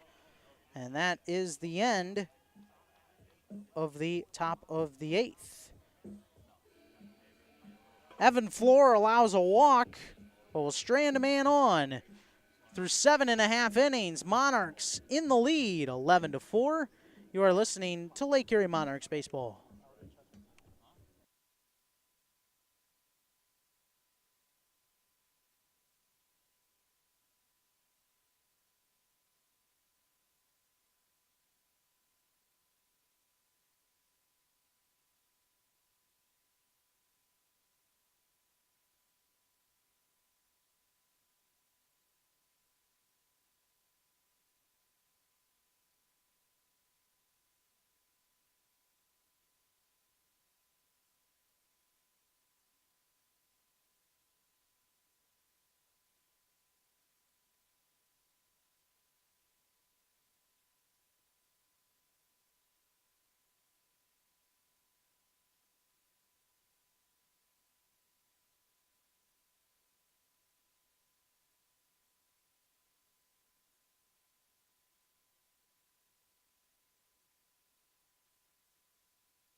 Well, a couple upcoming freshmen at Western Michigan are in attendance tonight, checking out the Monarchs game.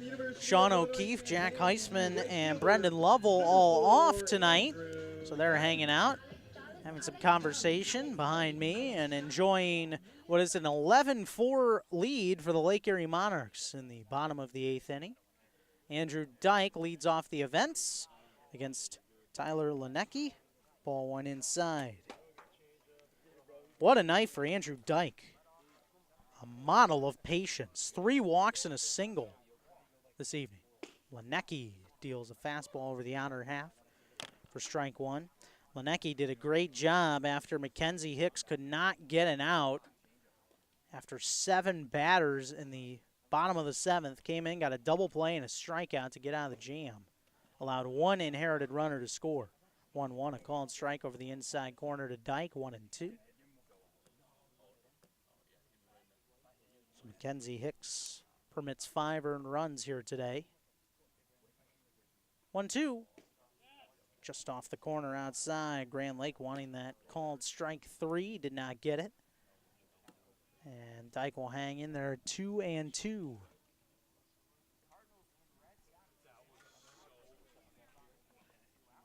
Pitch from Lenecki.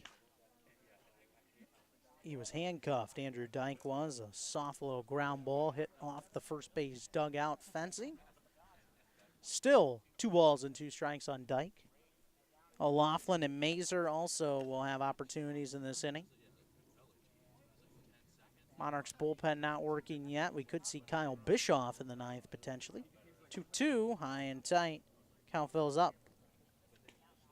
3-2 on Dyke. Or Evan Floor can come out and try and go for the 3-inning save. One of the 2, although Floor is already at 44 pitches. 3-2. Inside, ball 4. Andrew Dyke has drawn 4 walks tonight. Borderline have to have an interview just to talk with him about how he drew 4 walks in 1 game. That's definitely a season high for a Monarchs individual. Number 33, Casey O'Laughlin. Well done by Dyke tonight. Here's Casey O'Laughlin. He has a walk. Otherwise 0 for 3. Swings at a high and tight fastball and missed for strike 1.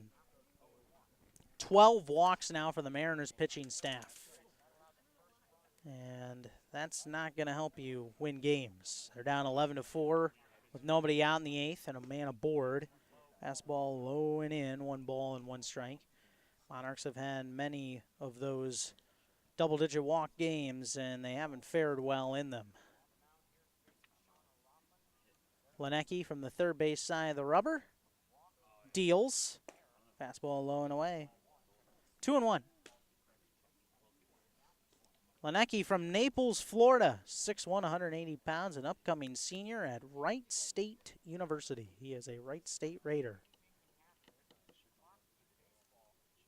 21 years old. 2-1 heater over the outside corner. Tough strike for O'Laughlin to take there.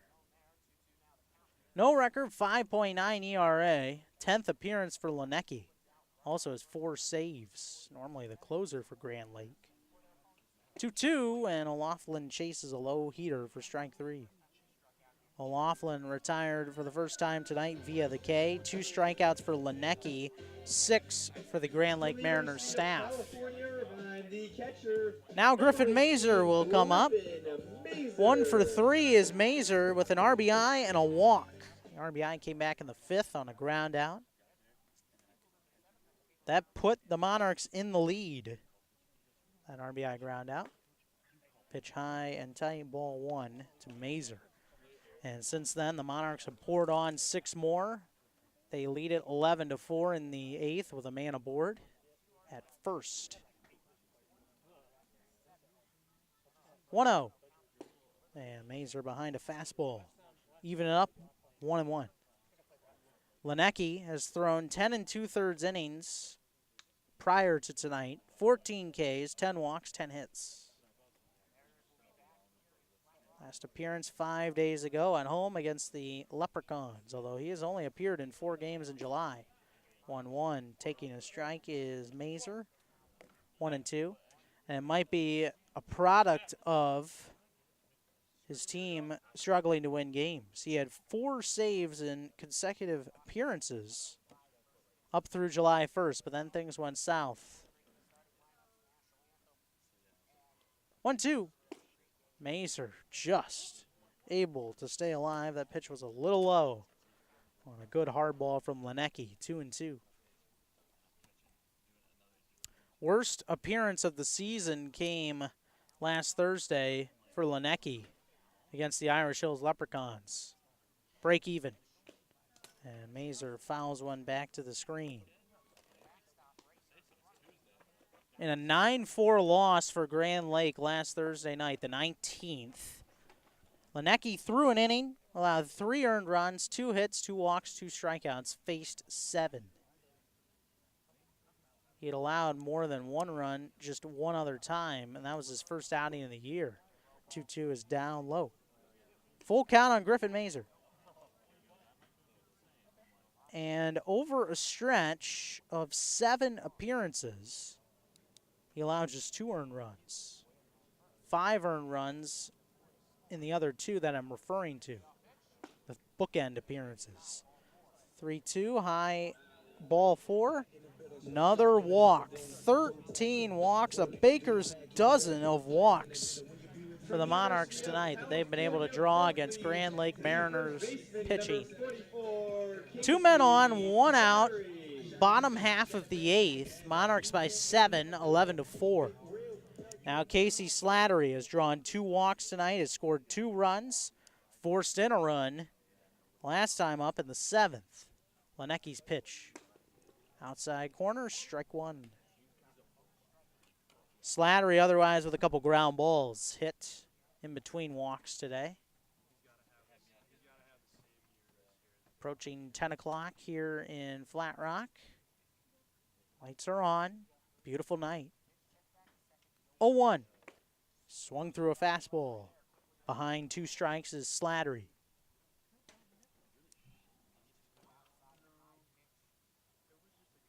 No movement in the Monarchs bullpen just yet. Pierre's floor may come out. 0-2, swing and a miss, strike 3 for Slattery. He's down on strikes. And that's the second out of the inning.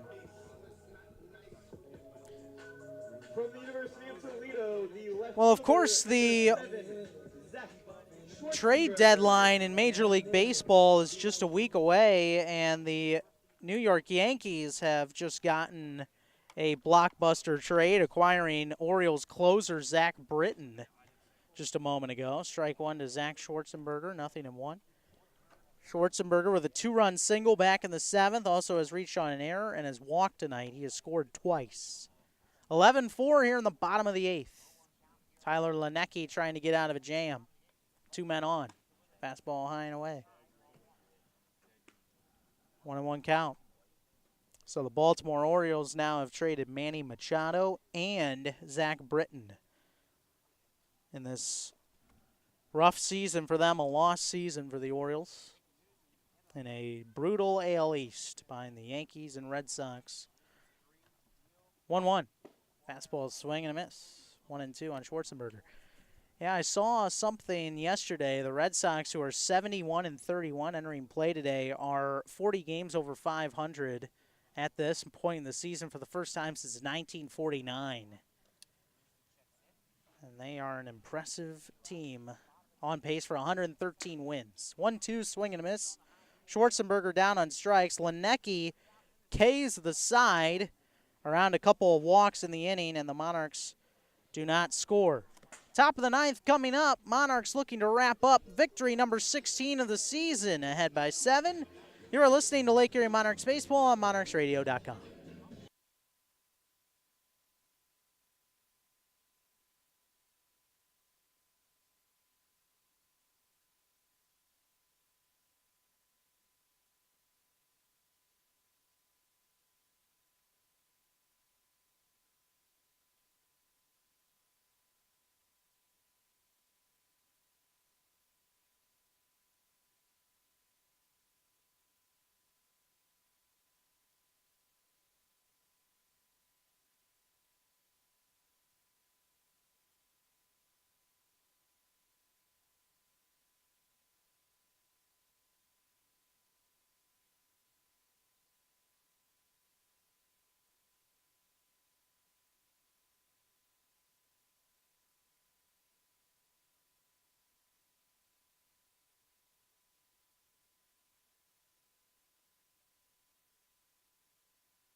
Kyle Bischoff to pitch the top of the ninth for the Lake Erie Monarchs, trying to get the final 3 outs and cap off a victory here this evening. 11-4, they lead it. R.J.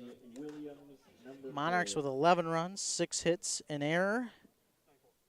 And they've left 10 men on the base paths to this point, have the Monarchs. Grand Lake Mariners, 4 runs on 7 hits, 3 errors. 7 men on base. Kyle Bischoff will deal with the bottom and then the top of the order. R.J. Williams, Blake Crossing, Evan Spry. Bischoff deals. Fastball high, ball 1. R.J. Williams with a bunt single way back in the second, but a ground into a double play and a pop out since. 1-0. Fastball at the knees, inside half, strike 1. Well, Kyle Bischoff's most notable attribute is his velocity. 95 miles an hour he can get up to. 1-1 swing and a miss. Popped out of the glove of Griffin Mazer. 1 ball, 2 strikes. But Bischoff, to this point in the season, has struggled to command that fastball routinely. On the windup, the pitch. Fastball low and in. He's thrown 4 hard balls in a row, 2-2.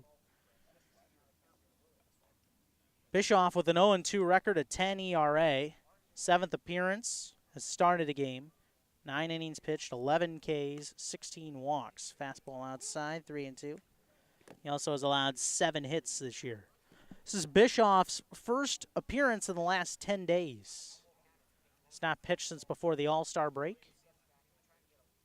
On the windup is 3-2. Fastball inside, ball 4.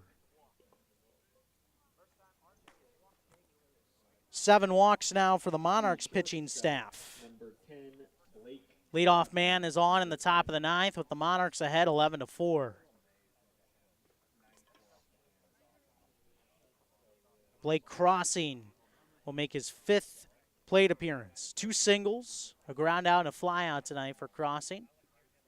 Fastball inside corner. He steps away from strike 1. Also a run scored for Blake Crossing tonight. Kyle Bischoff, the University of Toledo Rocket, an upcoming sophomore, is 6'1", 190 pounds from Macomb, Michigan. 0-1 on the way. Fastball spiked into the dirt. Nice block by Mazer, 1-1. On Sunday, the finale of the season for the Monarchs against the Graders, Kyle Bischoff will turn 19 years old. Kyle Bischoff shares my birthday with me, actually. And he will maybe be celebrating with his last appearance as a member of the Monarchs in 2018. Quick mound visit between Mazer and Bischoff to get on the same page. And now he's ready with the 1-1. Fastball chopped towards short. Lambo charging. Gets the throw to second. Did Prater hold the bag? Yes, he did. Throw was nearly wayward, but he was able to hold on, was Prater. And fortunately for the Monarchs, they do get out there 6-4. Blake Crossing will replace R.J. Williams at second, or at first. Grand Lake was not very happy with the call from Grant Henderson, the base umpire. If it was a closer game, they probably would have given a more bigger deal about it. Fastball low and in, ball 1 to Evan Spry. But as it is, it's 11-4 with 1 out and a man aboard in the top of the 9th. Evan Spry has been on 3 times, once via fielder's choice. He also has a single and a double and a run scored. Fastball spiked into the dirt. 2 balls and no strikes for Kyle Bischoff. And what was a rough game all around for the Monarchs against the Irish Hills Leprechauns. Bischoff allowed 4 earned runs, 2 hits, 2 walks, 2 strikeouts, and faced 7 in an inning against the Leprechauns on July 14th. 2-0 is low and in, 3-0 on Evan Spry. Monarchs lost that game 18-1. In fact, 4 of the 6 games he has pitched in, strike called, 3-1. The Monarchs have lost by at least 7 runs.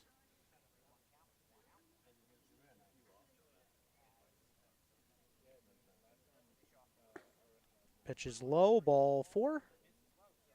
And Evan Spry will draw the second walk of the inning, moving Blake Crossing up to second base.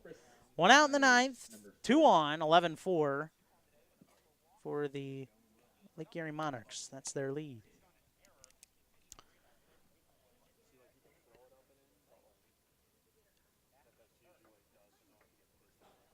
48 runs. I'll describe that in a moment. Fastball low and in ball 1 to Chris Myers. Myers with 2 walks, a double, and has reached on an error today. Also has scored once. Monarchs have been outscored by 48 runs in the 6 games that Kyle Bischoff has appeared in. Myers with a high fly ball foul heading towards the Monarchs bullpen down the left side, 1-1. Their losses have been by a combined 48 runs in the games Bischoff has appeared in. He pitched in one one-run game and actually took the loss June 30th against the Green Giants in Tecumseh, Ontario. Also took the loss against the Richmond Jazz on June 24th. That was his only start of the year. Consecutive appearances. Slider misses low, 2-1.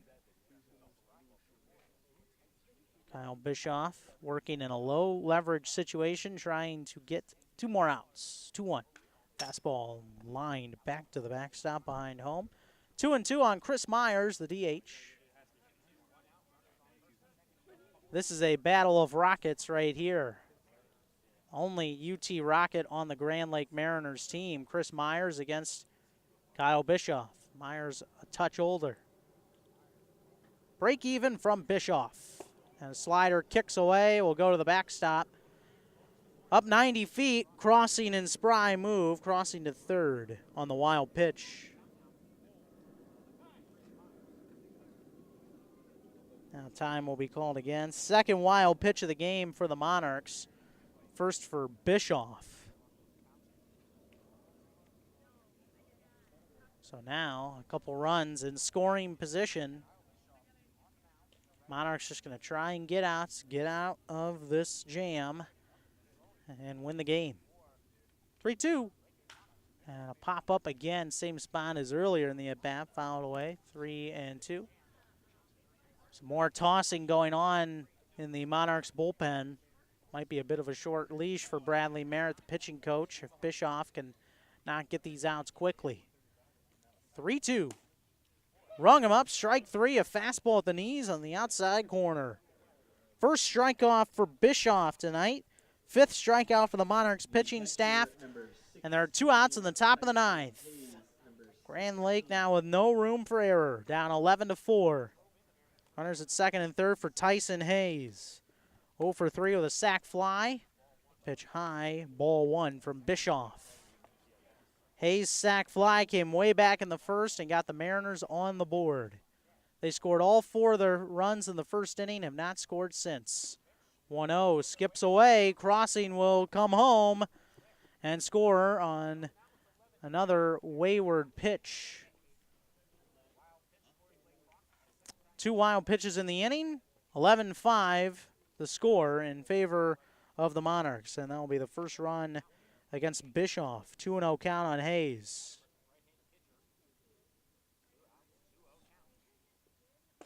Fastball down the middle for strike 1 to Tyson Hayes. There's Grand Lake's first run since the 5th. First, I should say. 5th run of the game. 2-1, grounded towards third, stays in fair territory. Balgard comes up with it, line-to-line throw in time for the final out, and Kyle Bischoff will nail it down. The Monarchs get the W by a final score of 11-5 here tonight to improve to 16-19-1, and the Grand Lake Mariners fall to 15-21. Monarchs get 11 runs on 6 hits, an error. They leave 10 men on base. Grand Lake with 5 runs on 7 hits, 3 errors, and they will leave 9 men on base in the game. make it 8. One of those runs did come in to score in the 9th. Winning pitcher tonight is Logan Schmidt, who will pick up his 2nd win of the season, improving to 2-2. And Josh Courier takes the loss to fall to 1-4. Time of game, 2 hours and 56 minutes, as it ended up at 10:02 tonight in front of a nice crowd here at Flat Rock Field in Flat Rock, Michigan. And the Monarchs win. They will at least get a series split for the season against the Grand Lake Mariners, as they have taken 2 of the first 3. They've won the season series opener both times, including winning in Salina on July 10th. So the Monarchs will look to sweep the season, this series, and win the season series again tomorrow night here at Flat Rock Field. Again, the Monarchs have now just 4 more home games for the season. 1 tomorrow against Grand Lake, 2 against the Muskegon Clippers Thursday, Friday, and then 1 more on Saturday against the Galleon Graders. So we hope you could come out and join us. But as for tonight, the Monarchs get it done. They win it by a final count of 11-5. Thanks so much for tuning in to Lake Erie Monarchs Baseball on monarchsradio.com. I am Kevin Peel saying good night from Flat Rock. You have been listening to Lake Erie Monarchs Baseball on monarchsradio.com. Have a great night, everyone.